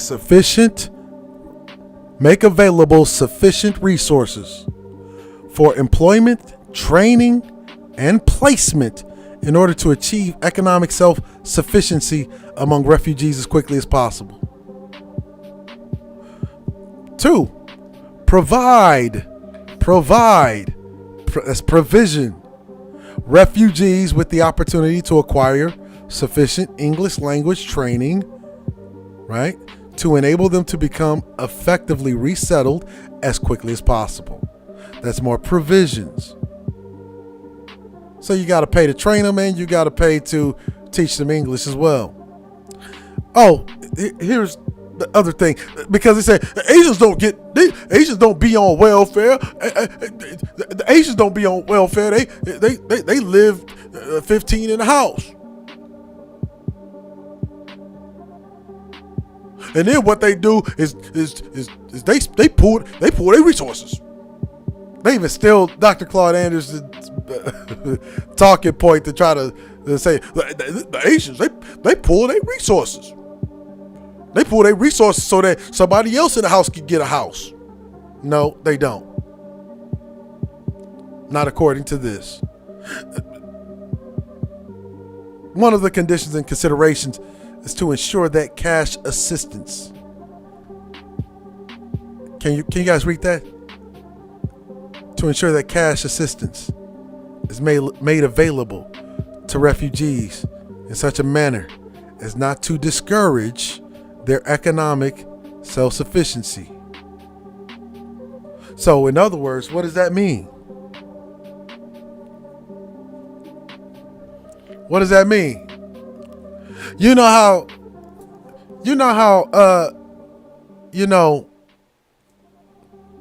the Asians, they don't really talk about how much they make, right? America, mainstream media will tell you that they're the model minority.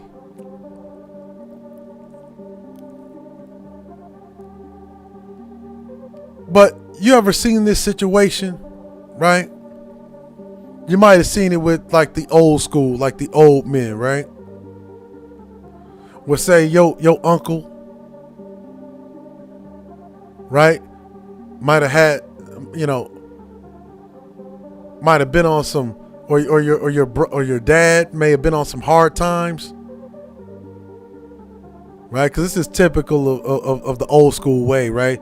Your dad falling on some hard times, and he got to go to his buddy to borrow some money.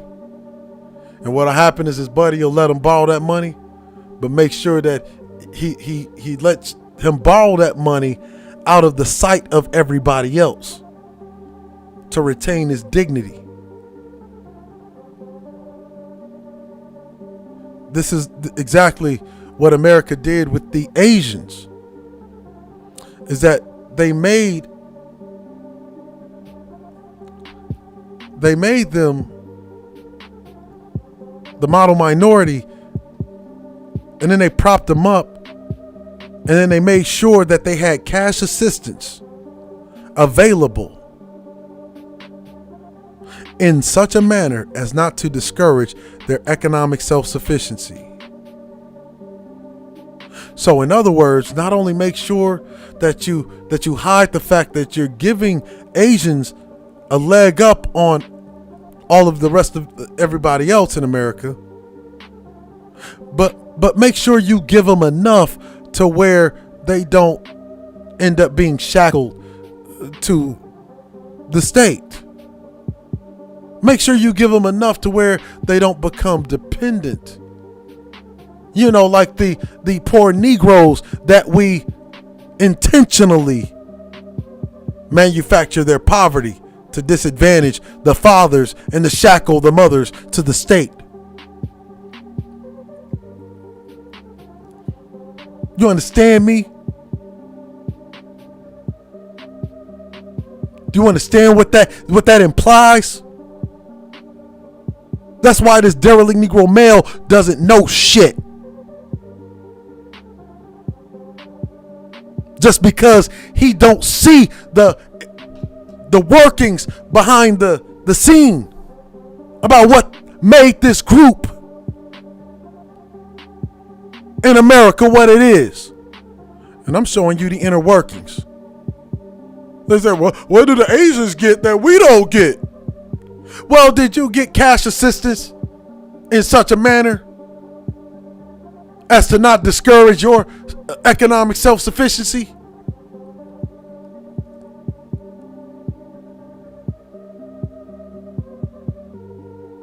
Or did they publicize the fact that you get some cash assistance because you ended up getting pregnant by a derelict Negro male and had to work a job, so your damn kids is failing in school because you could not afford proper child care while you go out there and bust your ass just like the men?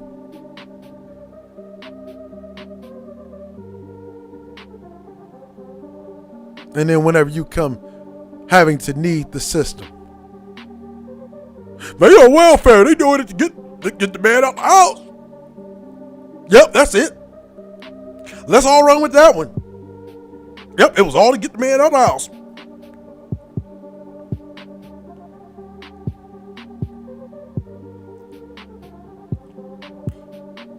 These are acts. See, every site that I've showed you so far, they have all been government sites. The government keeps tabs. Look, just because they hide the fact that they gave the Asians and all these other immigrant groups some cash assistance and hid it from you, so that way you look like a piece of shit that's just lazy and can't get off your ass to compete, while I'm ensuring that I prop up other groups of people so I can use them as an example and say, hey, why don't you be like the Asians? The Asians are competing just fine. No, the American government is giving them money and hiding it because this is off books.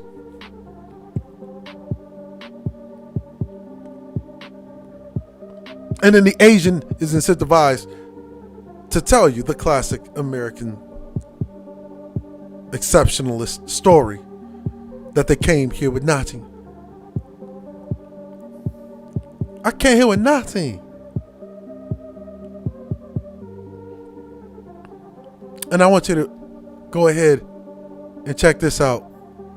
In accordance with subsection E-2 and 4, to ensure that women have the same opportunities as men to participate in training and instruction. To ensure that women, these are refugee, or what they have titled or given the label as refugee, which is broadly defined, very ambiguously defined, but it is the direct offshoot from the Indochina Refugee Assistance Act. Mind you, this isn't 1980. And mind you, that this was during a time where black folk is still fighting for their piece of the American pie, getting no access to any of these provisions that have been made for every other fucking group but you.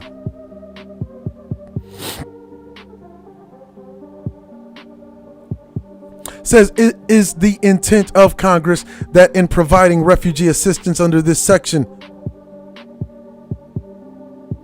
One, employable refugees should be placed on jobs as soon as possible after their arrival in the United States.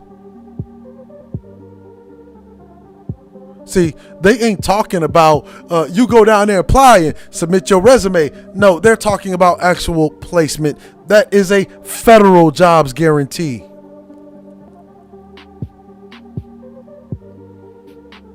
The intent of the Congress, yes, that's federal. That employable refugees should be placed on jobs as soon as possible after their arrival to the United States. That is a federal jobs guarantee, fam. And then it says social service funds, that's provision, that's actual money, should be focused on employment related services. English as a second language training. I thought that they were employable. Now you got to teach them English too for them to actually be employable. Local voluntary agency activities should be conducted in close cooperation and advanced consultation with state and local governments. What are they saying? Voluntary, local voluntary agency activities. So in other words, all they have to do is create an Asian advocacy group. What we talk about in the Great Faulkner Initiative. Organize. Create a group around necessity in the black community. The Asians do it. The Hispanics do it. You'll never hear the derelict Negro male saying that, do you? The Asians get organized.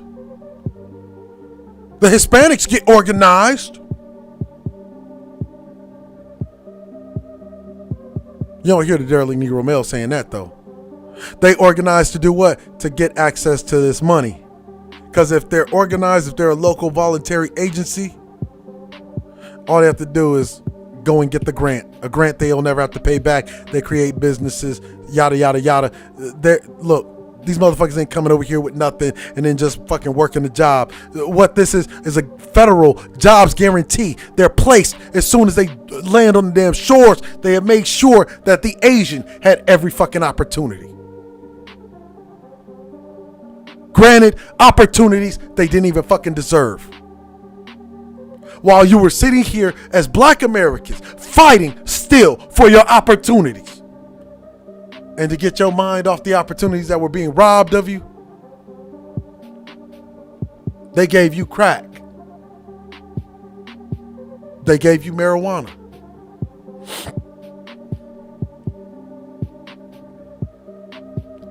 And then after over 2 decades, 3 decades of criminalizing you for that thing, they legalized it.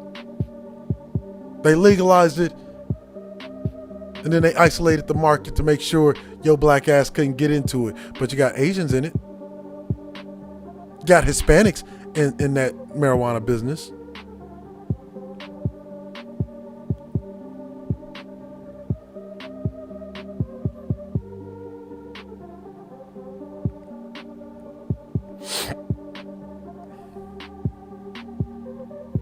It says the director and the federal agency administering subsection shall consult regularly,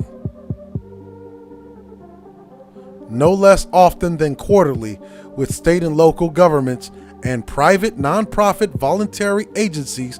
These are those nonprofit organizations like the think tanks and what have you, concerning the sponsorship process and the intended distribution of refugees among the states and localities before their placement in those states and localities. So in other words, all they have to do is get organized, create a little body of people, Go apply for a grant in the locale where they at, where they choose to settle, where they plan on putting a little Vietnam or a little Saigon, a Chinatown, a little Mogadishu.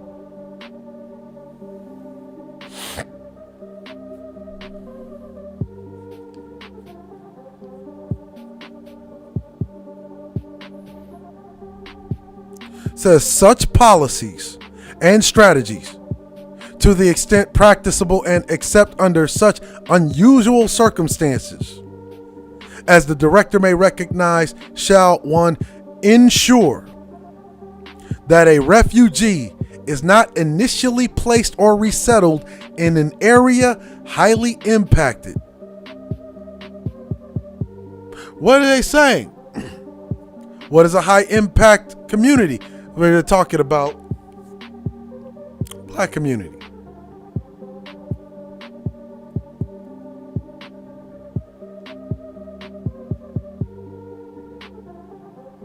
See, if they're placed initially in the black community, right? What happens is they get subverted by our political ideals and ideology and movements. So you keep them separate.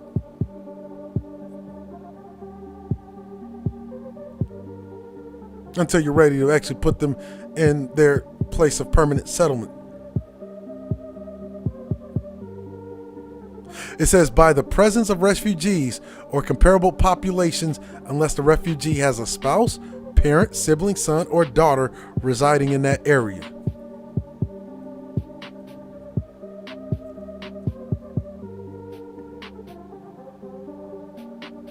You understand?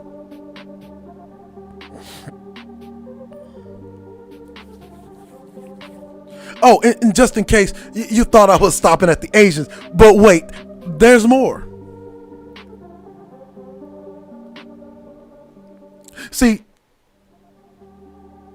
because this derelict Negro male has this false assumption that him getting with the Asian is going to save him.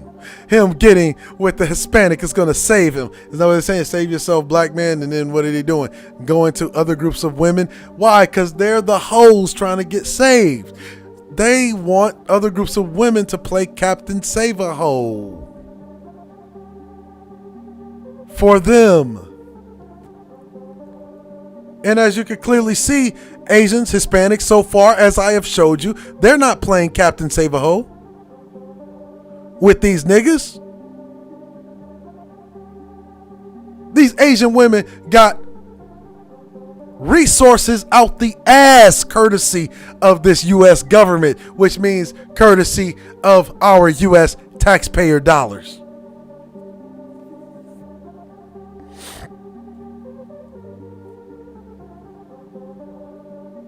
But they confuse the derelict Negro male who buys into her little sweet pillow talk. Right? Because she has the refugee mindset, and refugee is broadly defined. So all she has to do is tell you, my parent came here with nothing. My parent came here with nothing. Literally, they came here with nothing. I came here, I didn't have hair. All of this new grow.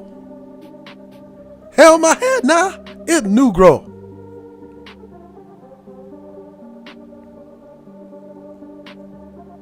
I'm no woman for you. I cook for you. I walk for you. I clean for you.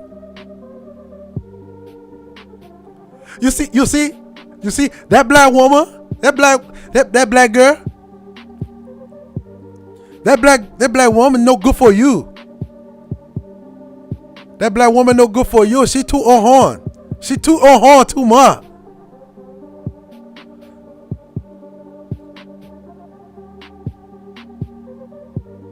She too on horn. She think she better than you.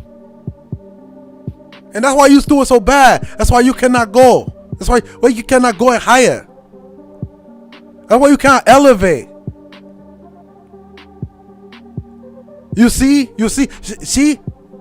She like me when I first came here. She got no hair. See, when I came here, I had no hair. All this new growth. That black woman no good for you.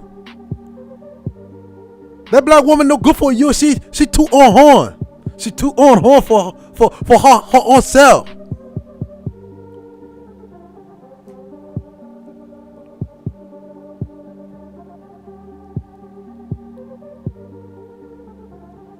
I came here with no hair. And now my hair long. All this new growth.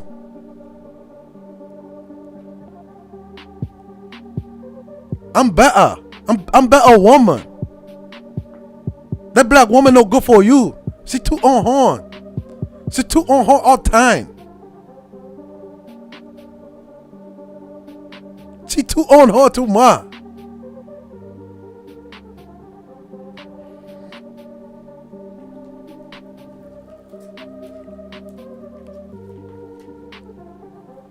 She always brag. Always brag about this, about that. She too on horn. She no good for you.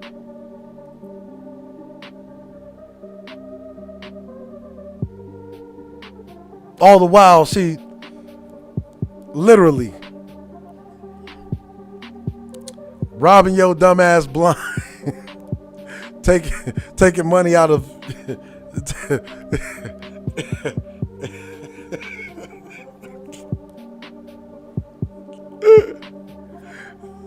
literally taking money out of your pocket.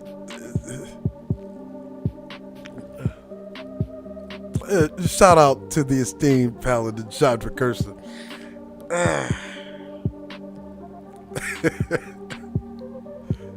She no good.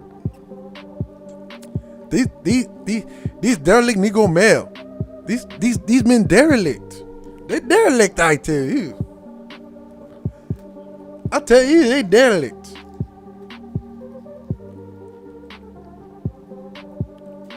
But me see you see me hair all new grow. Me hair all new grow. Me hair better.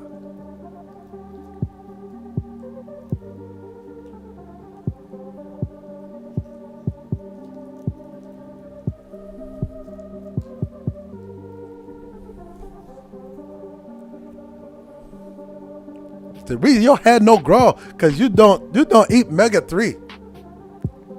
That fish.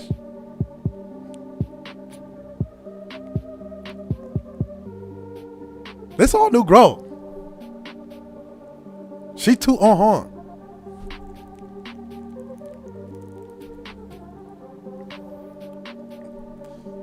You notice these niggas get with these Asian bitches and they family be having money and businesses, and these derelict Negro males never find their way into a business deal with the Asians. They don't even understand how it's happening. And I'm showing you here. These are all policies. These are all policies specifically for Asians, Hispanics, but we're not done yet. I'm gonna take you to my backyard. Minnesota Refugee Aid Center's future in flux. After a century of aiding refugees from around the world, new laws are hurting agencies' funding. How do they get their businesses started? How do they get housing? Well, they're through these agencies like the Minnesota Refugee Aid Center. This is in my city. As a matter of fact, it's so interesting because there has been a great deal of pushback against the amount of waste and abuse that the Minnesota State and St. Paul and Minneapolis local government have been dumping into immigrant communities. Literally. While communities of the natives have gone underserved and underfunded. And then they claim that they never have any money. Well, where's all the money? They're finding that it's always to prop up some new group coming in.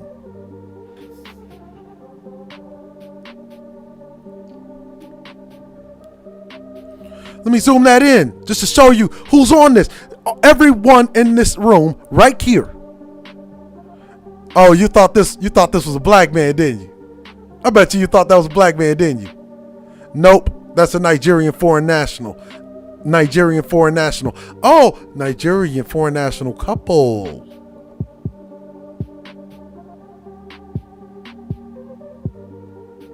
It's a Nigerian foreign national couple.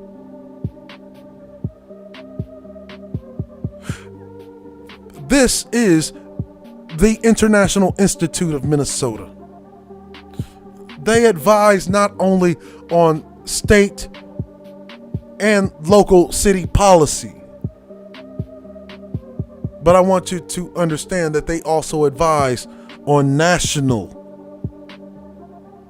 and foreign policy.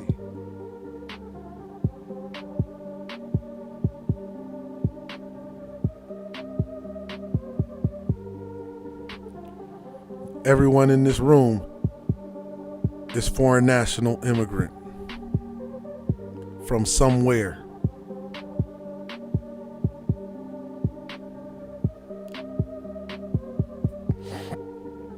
Says the home countries of the crowd at the International Institute of Minnesota spanned Canada, Ukraine, Somalia, El Salvador, and beyond. The group that gathered last week to be sworn in as American citizens migrated here amid different global forces unspecified than those that displaced Europeans who came after World War I and were aided by the Institute. Founded in 1919. But much of the new Americans' motivations remain timeless. I think when you look back at history, it reminds you that really it's no different than it ever has been. People that are coming are from different places than they were 100 years ago, but they still have that same appreciation for being in this country, said Jane Grotman, the Institute's executive director. And there's still, quote, hunger for opportunity and foresight to be thinking forward for their children. The Institute in St. Paul is celebrating its centennial at a time when the future of immigration is being debated more strongly than ever, and the number of displaced people worldwide reaches a record level. The organization helps immigrants and refugees do what? Build new homes in the U.S. Build new homes in the U.S. Build new homes in the U.S. Build new homes in the U.S. No, did they say buy a already pre-existing home? Did they say rent an apartment? No, this organization helps them build new homes.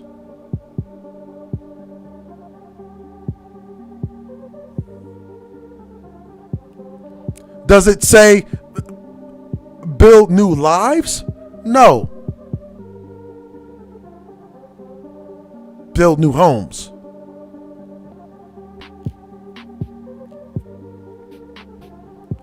Offering a path to success through English classes. What English classes? What is that? Job training and other supports, which we'll find out.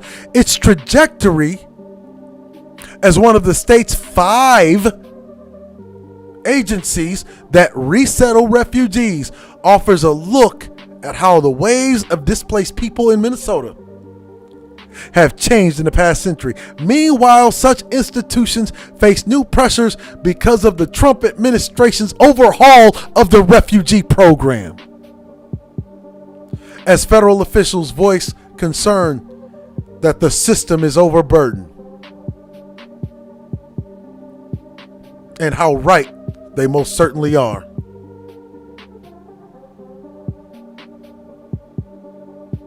So if the system is already overburdened, I want you to understand something. The reason why you keep getting delayed by politicians in the mainstream today is because they keep telling you there ain't no money. They know how to find it for some immigrants. They know how to find it for big multinational corporations. They know how to find it for Wall Street. They know how to fucking find it for NASA. And they most certainly know how to find it for immigrants. However, they're not lying. The reason why there's no money for reparations, there is money for reparations. There's ways to get around it. All you have to do is end all of the foreign aid programs, especially the Refugee Act, but specifically U.S. foreign aid to all countries. There's your reparations in perpetuity right there. Reinvest that money right here into America, into black people, specifically in the education and jobs training of black boys who have been the most disadvantaged by this system. I mean, if Trump really wants to keep good on his promise to make America great again, how about you make something America greater than it has ever been?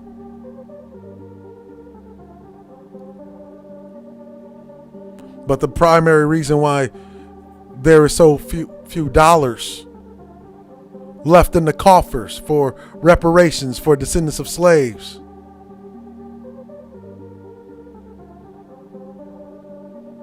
is because it is being pissed away.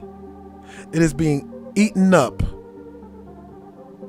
When I said that foreign nationals, but specifically African or what have you, it doesn't matter really where they come from, whether they be South America, Africa, Europe,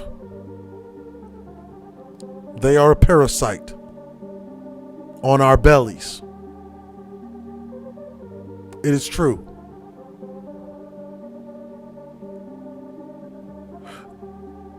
The parasite never gets full.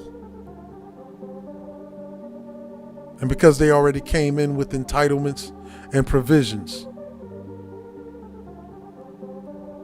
You understand? They have gained a sense of entitlement to such extent to where they don't think that anything's being done for them.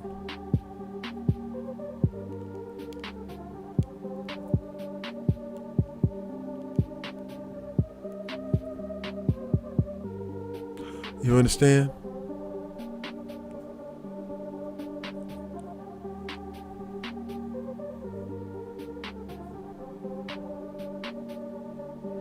Around the country, some agencies have closed offices and laid off staff as Trump lowers refugee admissions to their lowest point in history. An executive order requiring local consent for refugee resettlement recently drew a legal challenge from several other volunteer agencies, including Lutheran Immigration and Refugee Service, whose partner, Lutheran Social Service of Minnesota, has been active in the state's refugee resettlement efforts.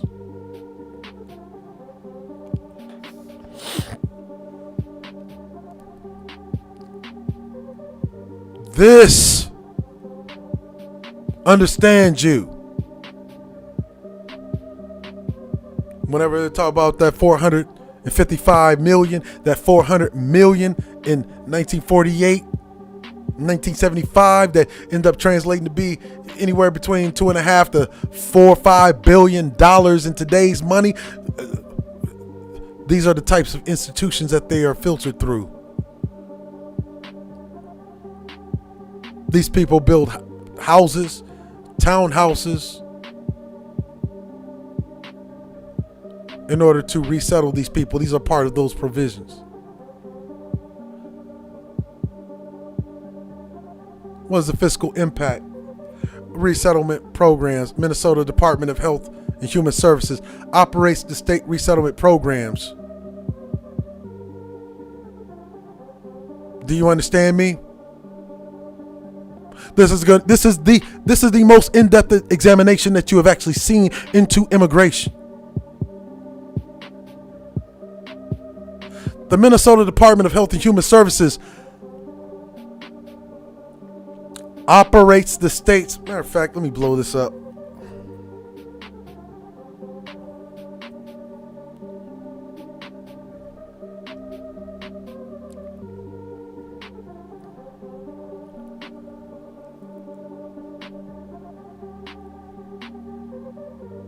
Health and Human Service operates the state's resettlement office.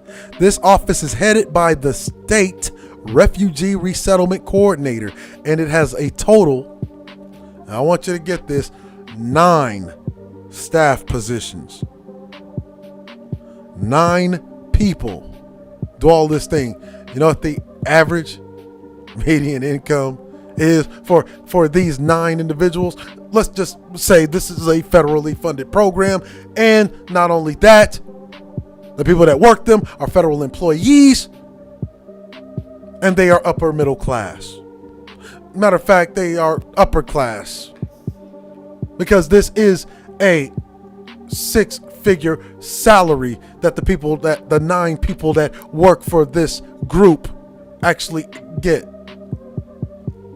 And I'm not talking about the low 6s. I'm talking about above 150.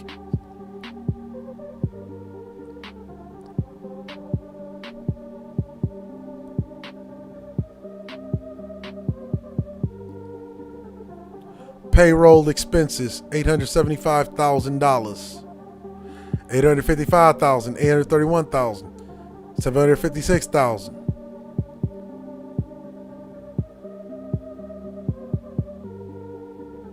Okay.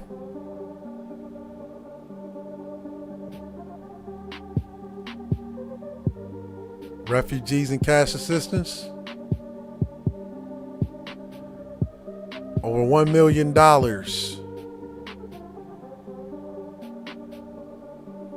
These are the payroll, right? This is the payroll for those 9 individuals. I want you to understand that this is just to administer the program. Do you understand what payroll tax is? That means somebody is performing a task. What task? 9 staff positions. Now, I want you to take that 9 staff positions or I want you to take these numbers right here and divide them by 9. The administrators of this program, that's how much it costs this state to run the resettlement program office.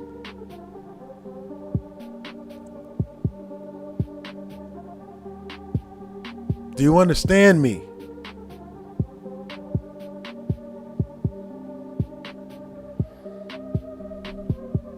And all they do is administer the program.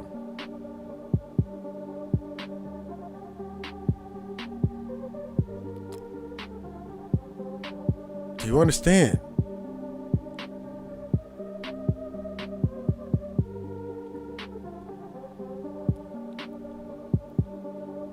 What do immigrants have access to? Well, program services, funding sources, medical assistance, health insurance, federal and state, Minnesota Care, health insurance, federal and state, Minnesota Family Investment Program, federal and state, that's cash and food assistance, or what they call MFIP. General assistance, that's cash assistance, state. Refugee cash assistance, federal. I thought you said, wait. Refugee cash assistance? You remember that thing that we were reading just a little while ago?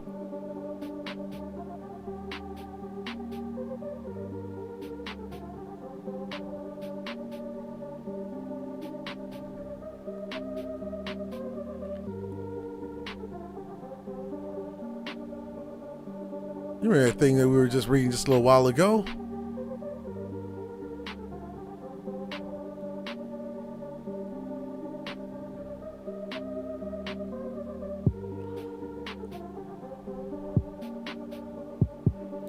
This part right here.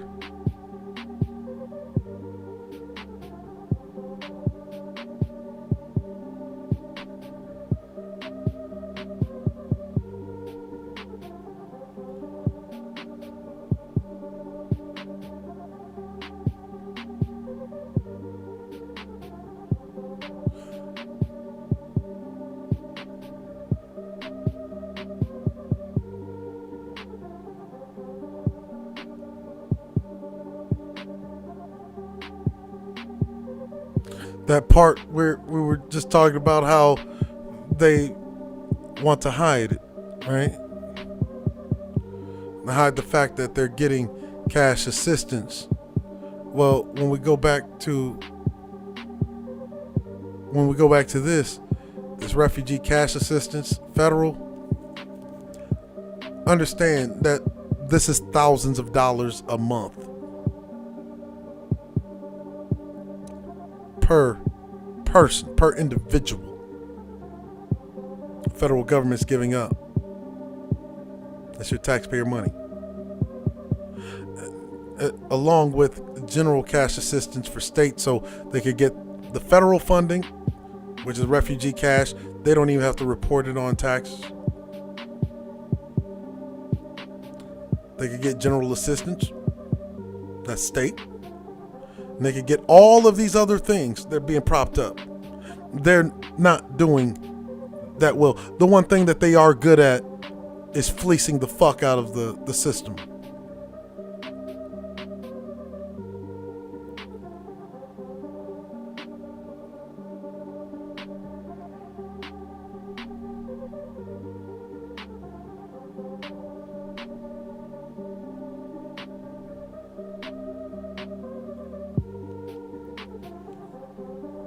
Do you understand? It's the Minnesota Council of Churches, another federally funded group.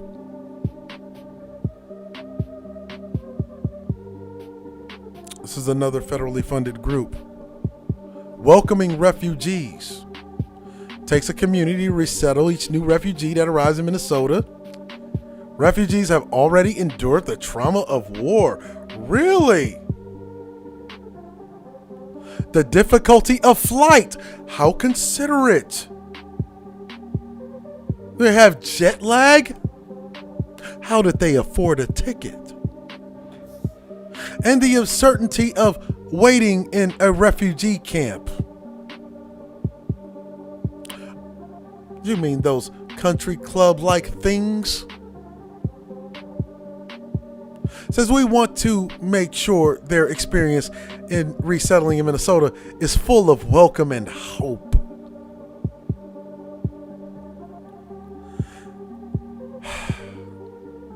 MCC Refugee Services has expertise in providing high-quality service and navigating complex systems, but we depend on volunteers, churches, and community members to really make Minnesota feel like home to our newest neighbors. You can help. Check out the links to the right and above to learn how.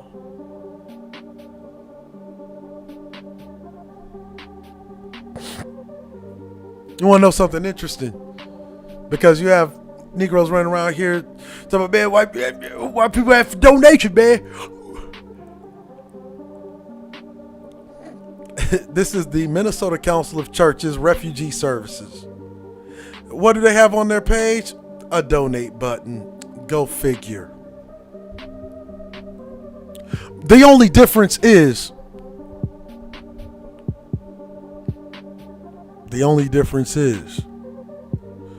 that this page right here Their donate button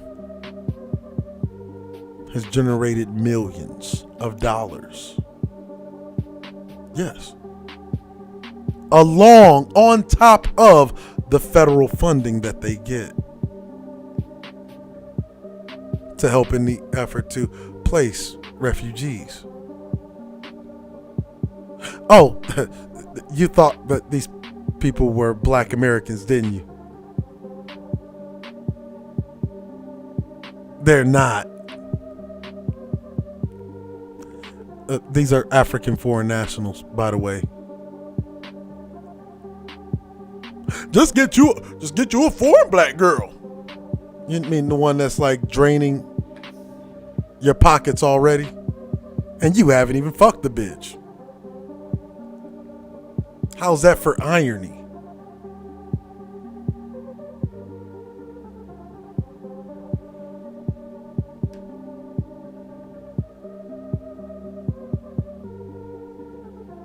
Let me show you this.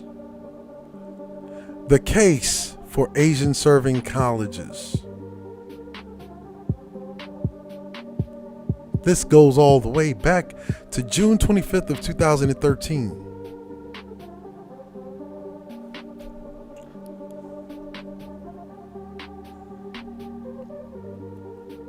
Why do I want to show you this?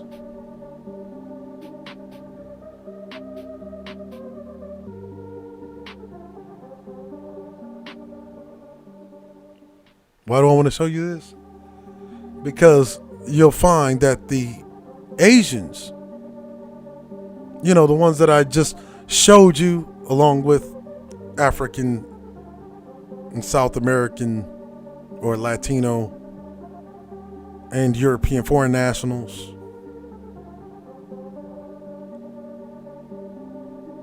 a good portion of them don't even make the cut.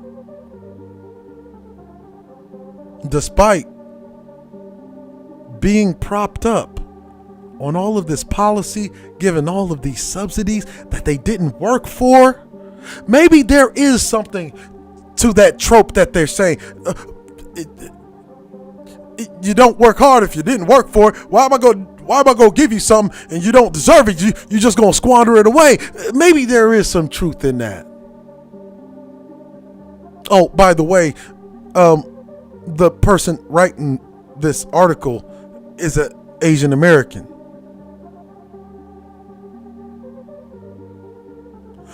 The misconception that all Asian American and Pacific Islander students are high achieving and immune from financial challenges has created barriers for the fastest growing minority group in the United States, says a study released today. The study finds that colleges that have been designated as serving Asian American and Native American Pacific Islander students could significantly support low-income students from those groups and help bust the minority myth, the model minority myth. What did they just tell you? That basically if they let in poor native born, specifically blacks, that are poor blacks that have a difficult time affording college or are loaded with a hefty amount of debt beyond college, still outperform the fucking Asians and the Hispanics. This is what they're telling you. And that's why I said that if it said if, right?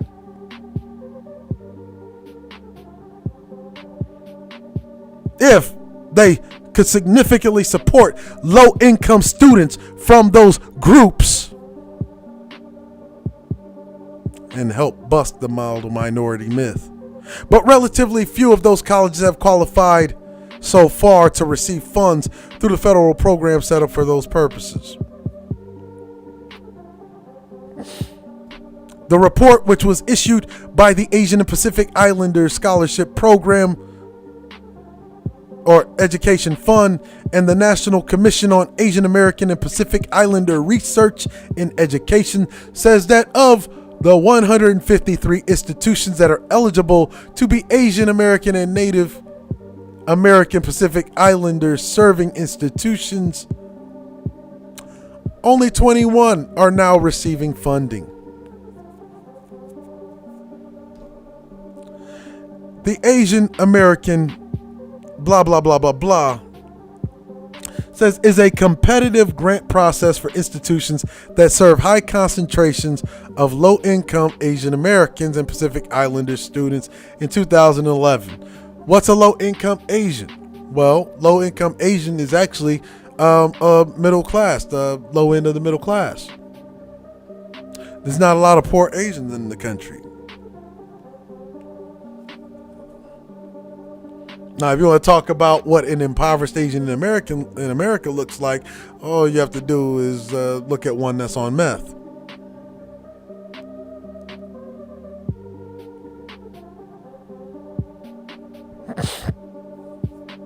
But the reason why there's only 21 is because in the areas where the other 130 or so are, you simply either don't have a lot of Asians or they don't make the cut, which is why they don't even apply to get federal funding specifically for Asians, especially when you don't have that many Asians to begin with.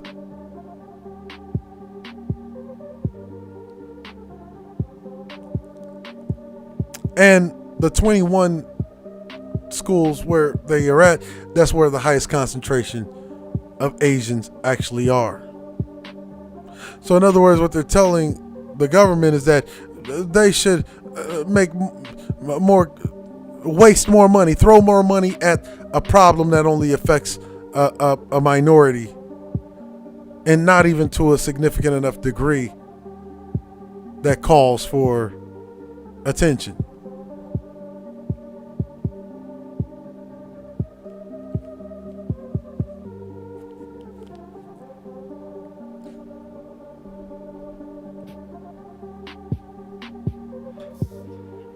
But I want to show you this. The initiative is committed to improving access to federal resources for specifically the Asian American and Pacific Islander community. This grants and resources website provides information about grants, training, and resources to help Asian Americans and Pacific Islander organizations connect to federal opportunities.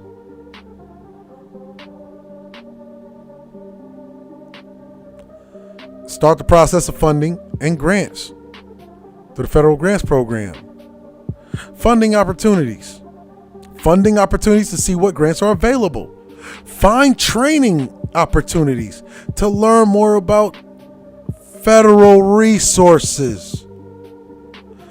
Resources. Check out the list of resources that may help your organization. Let's check them out, shall we?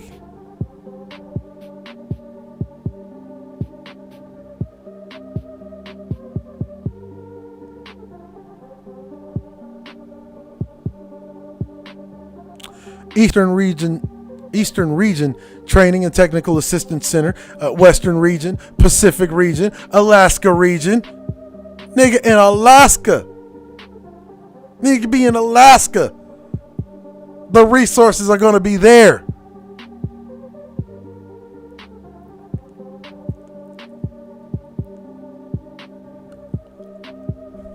U.S. Office of Minority Health Resources provides technical assistance and capacity building services and help with customized funding searches.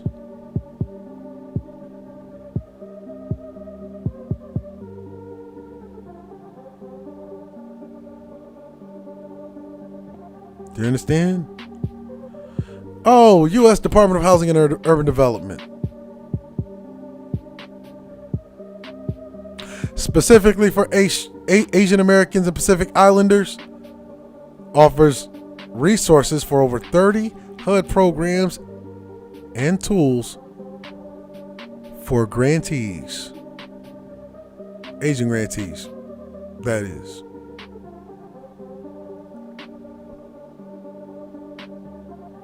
Do you understand?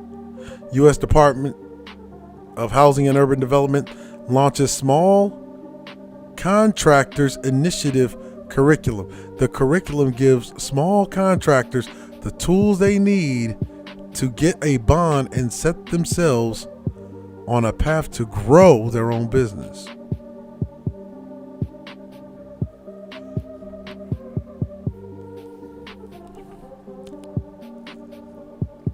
See, these people ain't playing with you.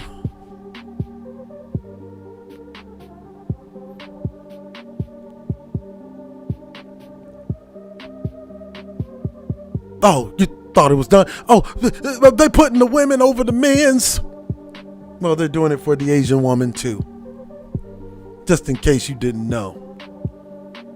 You very well may be leaving the gynecologist for an Asian gynocracy. Because it most certainly does stand that you are leaving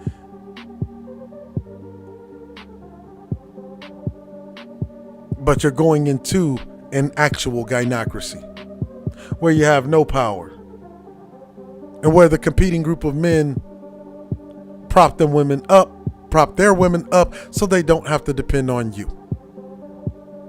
Which is why it's so easy to dump you and rake you over the coals of a court in a tragic divorce or split, if in the case that children are produced. Asian American women. Resources for East Asian women own businesses. America's propping them up. Asian American women are dominating. Their words, not mine. Asian American women are dominating on every level.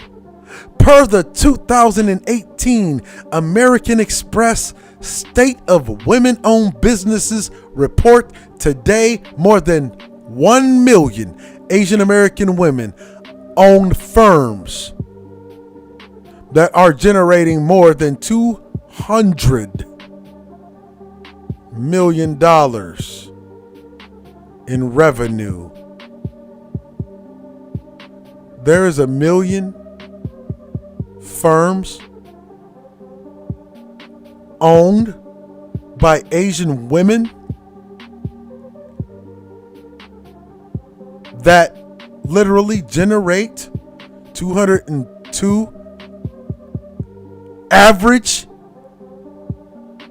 millions.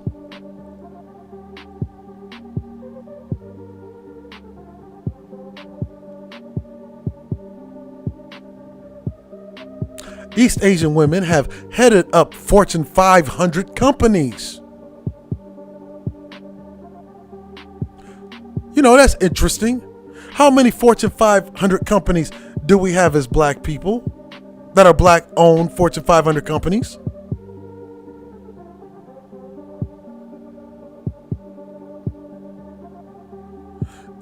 Does anyone know? There's only one that is a public offering. Oh, that's owned by a black woman too.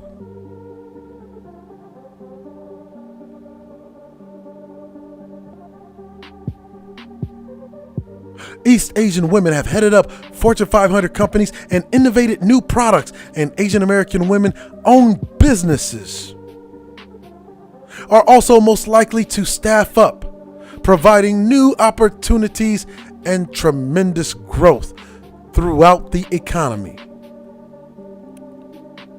First things first, funding for East Asian women. Funding for East Asian women. First things first, funding for East Asian women.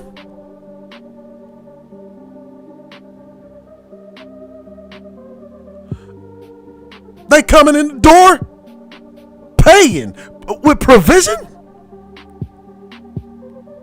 Well, they want them to keep generating, right? Got to have an incentive package. Derelict Negro males don't understand this. Funding for East Asian women. This is the very first thing on the itinerary when they're talking about business with Asian women. Funding for East Asian women is a great way to mobilize your startup or growing business.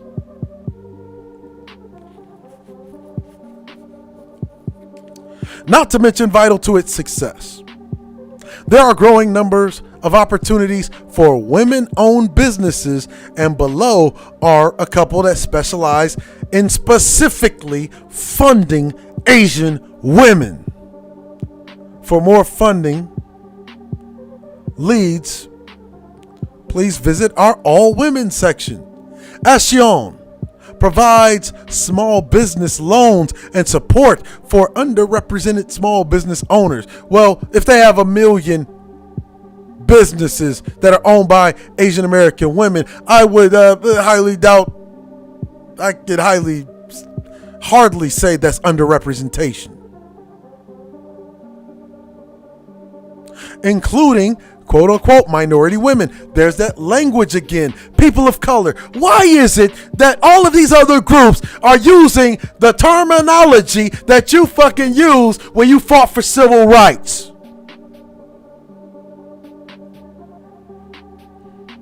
You telling me they ain't coming in off your fucking back? You derelict ass niggas. That's why I tell you niggas to leave.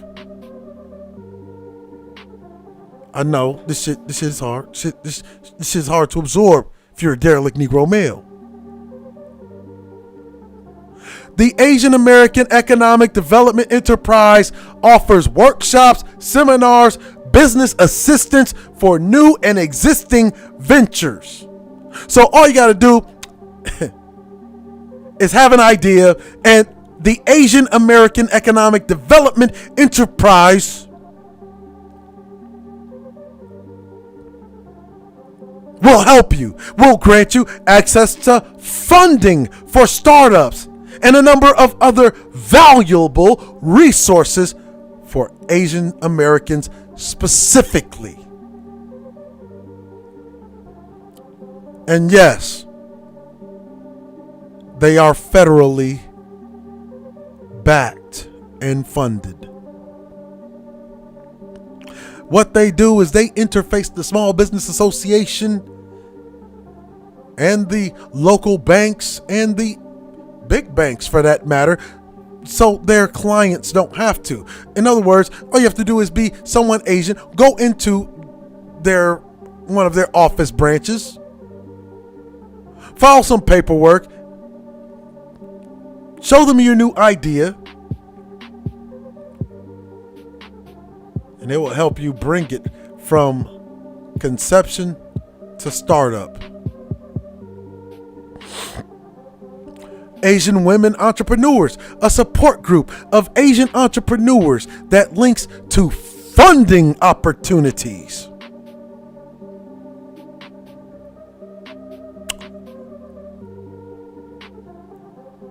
Asian Women Entrepreneurs, I want you to understand that was created by men.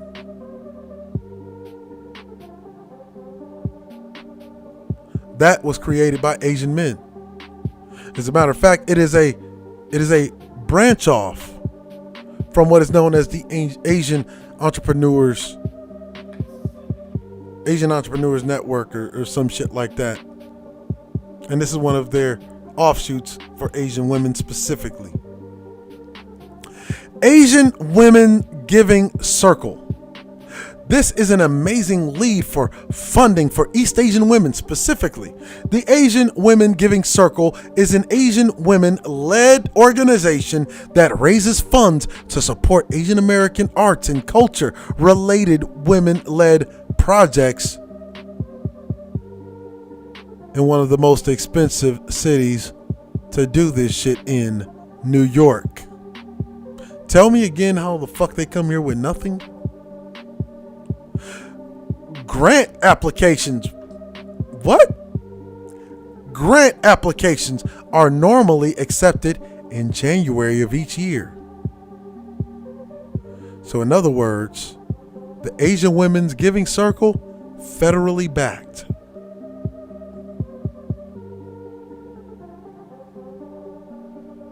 And the list goes on. These are all resources. This is just for funding. Minority Business Development Agency, Wells Fargo specifically. Center for Asian American Media funds. Oh, that's right. The center provides funding for independent producers for national public television projects. More than $5 million has been awarded to over 150 projects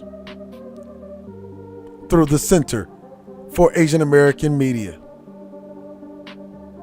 Projects must be in production or post-production, and the project must be public television broadcast to be eligible.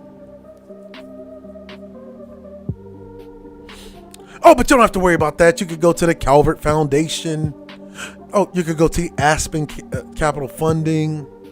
These are all their resources for training. Look at this. Ascend Pan-Asian Leaders.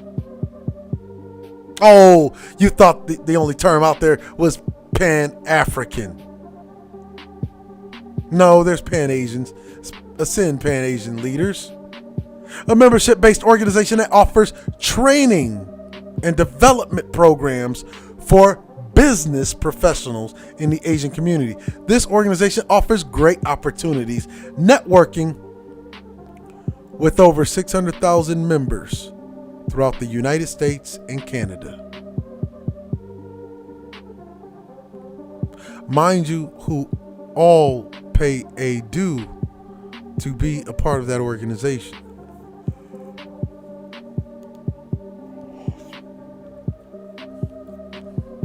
You understand? And the list goes on. These are just 4 Asian women. Asian woman ain't got a fucking thing for you. You think you're about to go get you an Asian woman and you about to make something of that?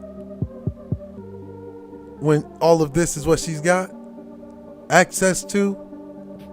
And you think you impress it? See, and the derelict Negro male thinks he's impressing somebody because he can get an Asian hooker, right? Which is like the low rung, right?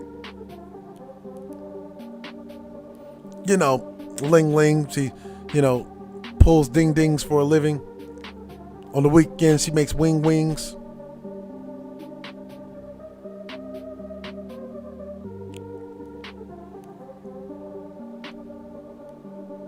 And this derelict Negro male thinks he's impressing somebody with that. Like, look at all these resources Asian women have access to. I just showed you up here, over 1 million. More than 1 million Asian American women.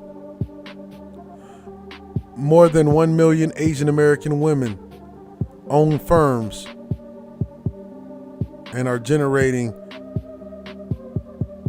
more than $202 million in revenue.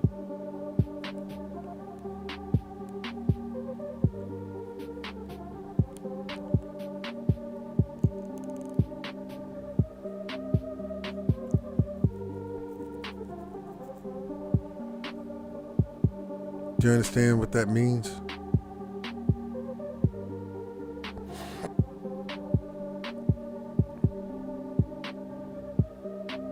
Is that you have no friends.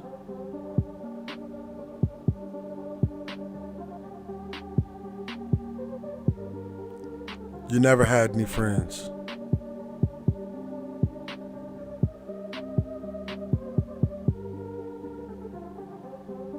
I'm not even trying to make an appeal to the derelict Negro male. Actually, I want him to leave. I want him to leave because I want his balls to be crushed under heel by those foreign group of women. That's what I want.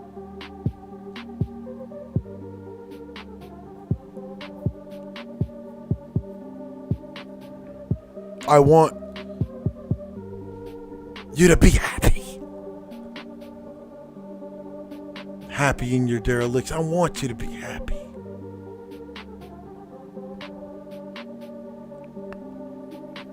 The only difference is I don't make any mistakes, right? About when I say that if you're looking for happiness, you're not going to find it. If you couldn't find it with your own group of women, you won't find it with any group of women. That's just what reality demands and dictates.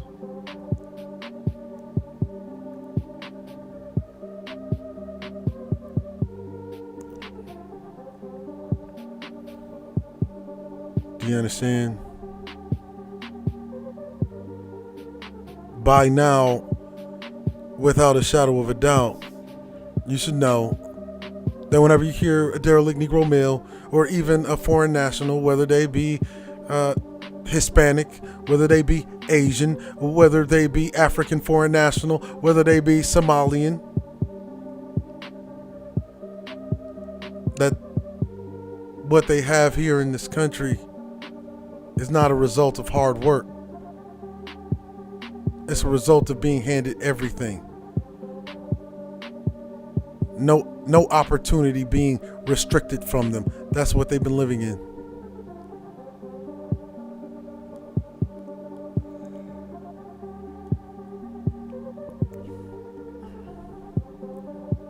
That's what they've been living in.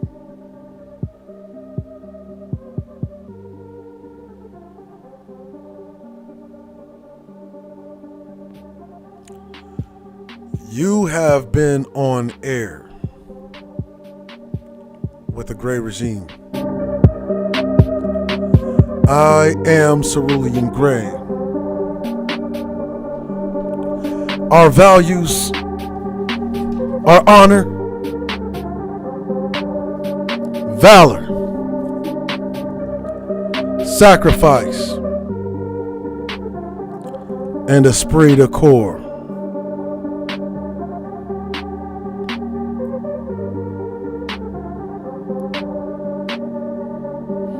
We are one people,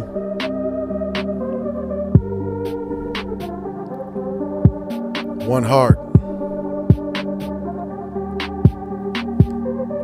one mission, and one shield.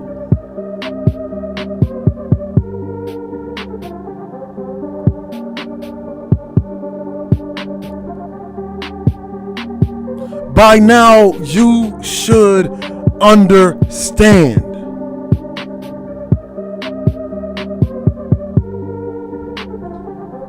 How dare ye if I hear you of the falling for the old I came here with nothing. I came here with nothing. I ain't hot hair.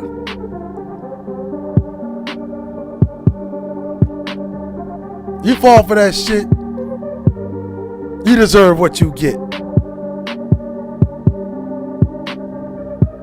Let's see. I didn't need her hair. I didn't need her hair.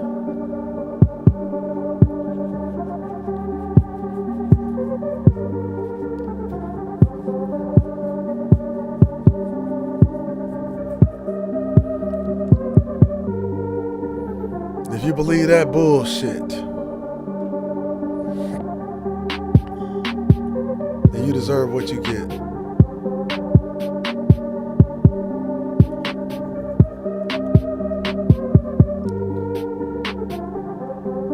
Like, share, comment, subscribe, and be great. Subscribe to our channels. The Gray Area, where we examine history in hindsight and we make fun of the ridiculous.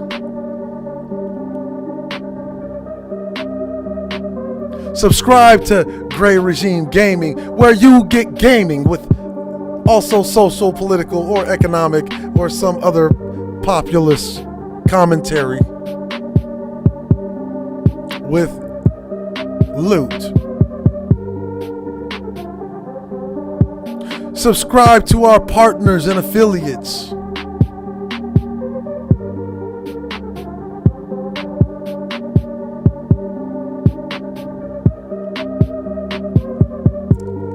Salute to the nation. It has been an honor and a privilege serving you once again. This is Fort Gray. Over and out. Hoorah.